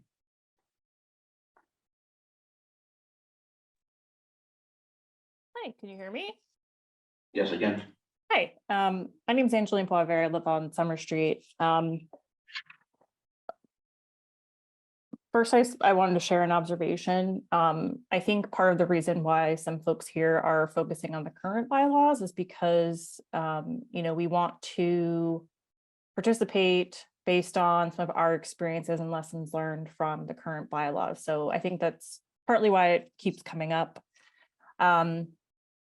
As far as the suggestions that have been made from others in the group and from some of the board, I agree, these all sound like great points for consideration. And I have to say, I don't have anything new to add. I want to reiterate that I think everyone here is really trying to participate towards a solution and not dwell on the current, but it's a bit difficult just given, recent events, and we want to make sure that any new changes, decisions made, in the near future down the road are equitable, both for businesses, small business owners, and people in the residential areas. So I really support a proposal that is equitable to businesses, but also keeps in mind that perhaps, existing residents perhaps have precedent over sort of the activities and changes in their neighborhood. So looking forward to learning more about this and continuing further in the process. Thank you, Angeline. And that's public comment. So I think we should have another hearing on continuance. I'm getting that sense. Yeah. So we were just looking at kind of our next couple of meetings. The next one we're opening a pretty big special permit. We have a continued special permit. So if we were to continue this, we do that to February. What's the deadline for town meeting? Well, The yeah, 25th or 28th. I will check that. if you're gonna get on this. Well, yeah, to get on this warrant, I think yeah. I'm trying to. Yeah, okay, Julie, pull up. We also, does the board feel comfortable voting on the first two? On the body art and the what was the other one? Whatever the other one was. Oh, my, Would we have to close the hearing to vote, or can we vote during the hearing? This is a common line here, right? no, I mean, we listed them, we listed approval of amendments and we listed all the amendments. So I think, So you can close those hearings specified. You'd wanna, you would have specified Yeah. exhibit. Or amendment options. Next, and then you'll continue the public hearing for the specified topic that you would like. well, we could also vote on them at the next hearing if you know, if we're not, I mean, we know if you're good with them, I guess. Let's just do it now, because then we don't have to think about it. Oh, I'm not good at them, but I can try. I'll make a motion to approve the. Oh, man, sorry, it's really late. The zoning amendments, do you have the memo? To approve the zoning amendment exhibits A, B, and C regarding body art in the zoning bylaw. Does that qualify? Yes. Good. Okay, great. If, it would probably be best, honestly, though, if you just read under amendment the sec, each one was. A, elimination of section 7.2 body art regulation. Exhibit number B, revision of section 11 to definitions for body art and body art establishment. And exhibit number C, revision of section 3.1.1, table A, use regulation. Thank you. And that's all to recommend approval. to the Yes, town. recommend approval of those 3 exhibits to the town. Bring warrant for. Yeah. And a second? I'll second. And Jim's tonight, so it's Jim, Bob, myself, Natalie and Bill, correct? Okay, we'll do individual votes. Jim, you're first. Yes, Bob, Yes. I'm a yes. Natalie? Yeah. Bill? Yeah. But 5-0 for that amendment, for that. Thank you. You want to try the next one? I think we should. Yes, I'll make a motion to approve the proposed zoning bylaw amendment. Exhibit D, text replacing the section 9.4.5 mixed use and multifamily reduced area requirement development agreement in its entirety. I'll second it. All votes by voice, Jim, yes, Bob, Yes. yes, Natalie, Yes, Bill. Yes. Okay, that's 5-0 for that motion. 60%. and I'll make a motion to continue the remaining proposed zoning bylaw amendments, including exhibit number E, F, B, and H to the February 14th Happy Valentine's Day meeting. Yeah. yes, I'll second that, by vote, Jim, yes, Bob, Yes. I'm a yes, Natalie, Yes. Bill, and John. Yes. So that's 5-0 for continuance. Okay, Okay, thank you. so that hearing is, it's not closed, but we're continued, closed and continued. simultaneously. You're right. And the only other, if we have you guys have the December 13th minutes. Oh. Well. Of course. Yeah, please. It's really late. Sorry. Any very important and pertinent planning updates for tonight? No. No. Hey. I was gonna say that Julia Pastor AICP Yes. was that was my episode. Exciting. Take on Valentine's Day. We'll all be together. Oh, you have to wear that shirt on February. I know, yeah, you were your, it have to do pink. And minutes, we're not ready to, nobody's ready to approve? Okay, all right. To the next one. Yeah. Jim, would you like to do us the honors? I'd be delighted to do that. I would like to move that we close tonight's meeting. I will second that. Thank you. All in favor by voice, Jim? Yes. Yes. I'm a yes, Natalie? Yes. Bill? Yes. This meeting is closed. Thank you, everybody. Thank you. Thank you. Adjourned and closed. It's all done. Okay. Reporting out. Well,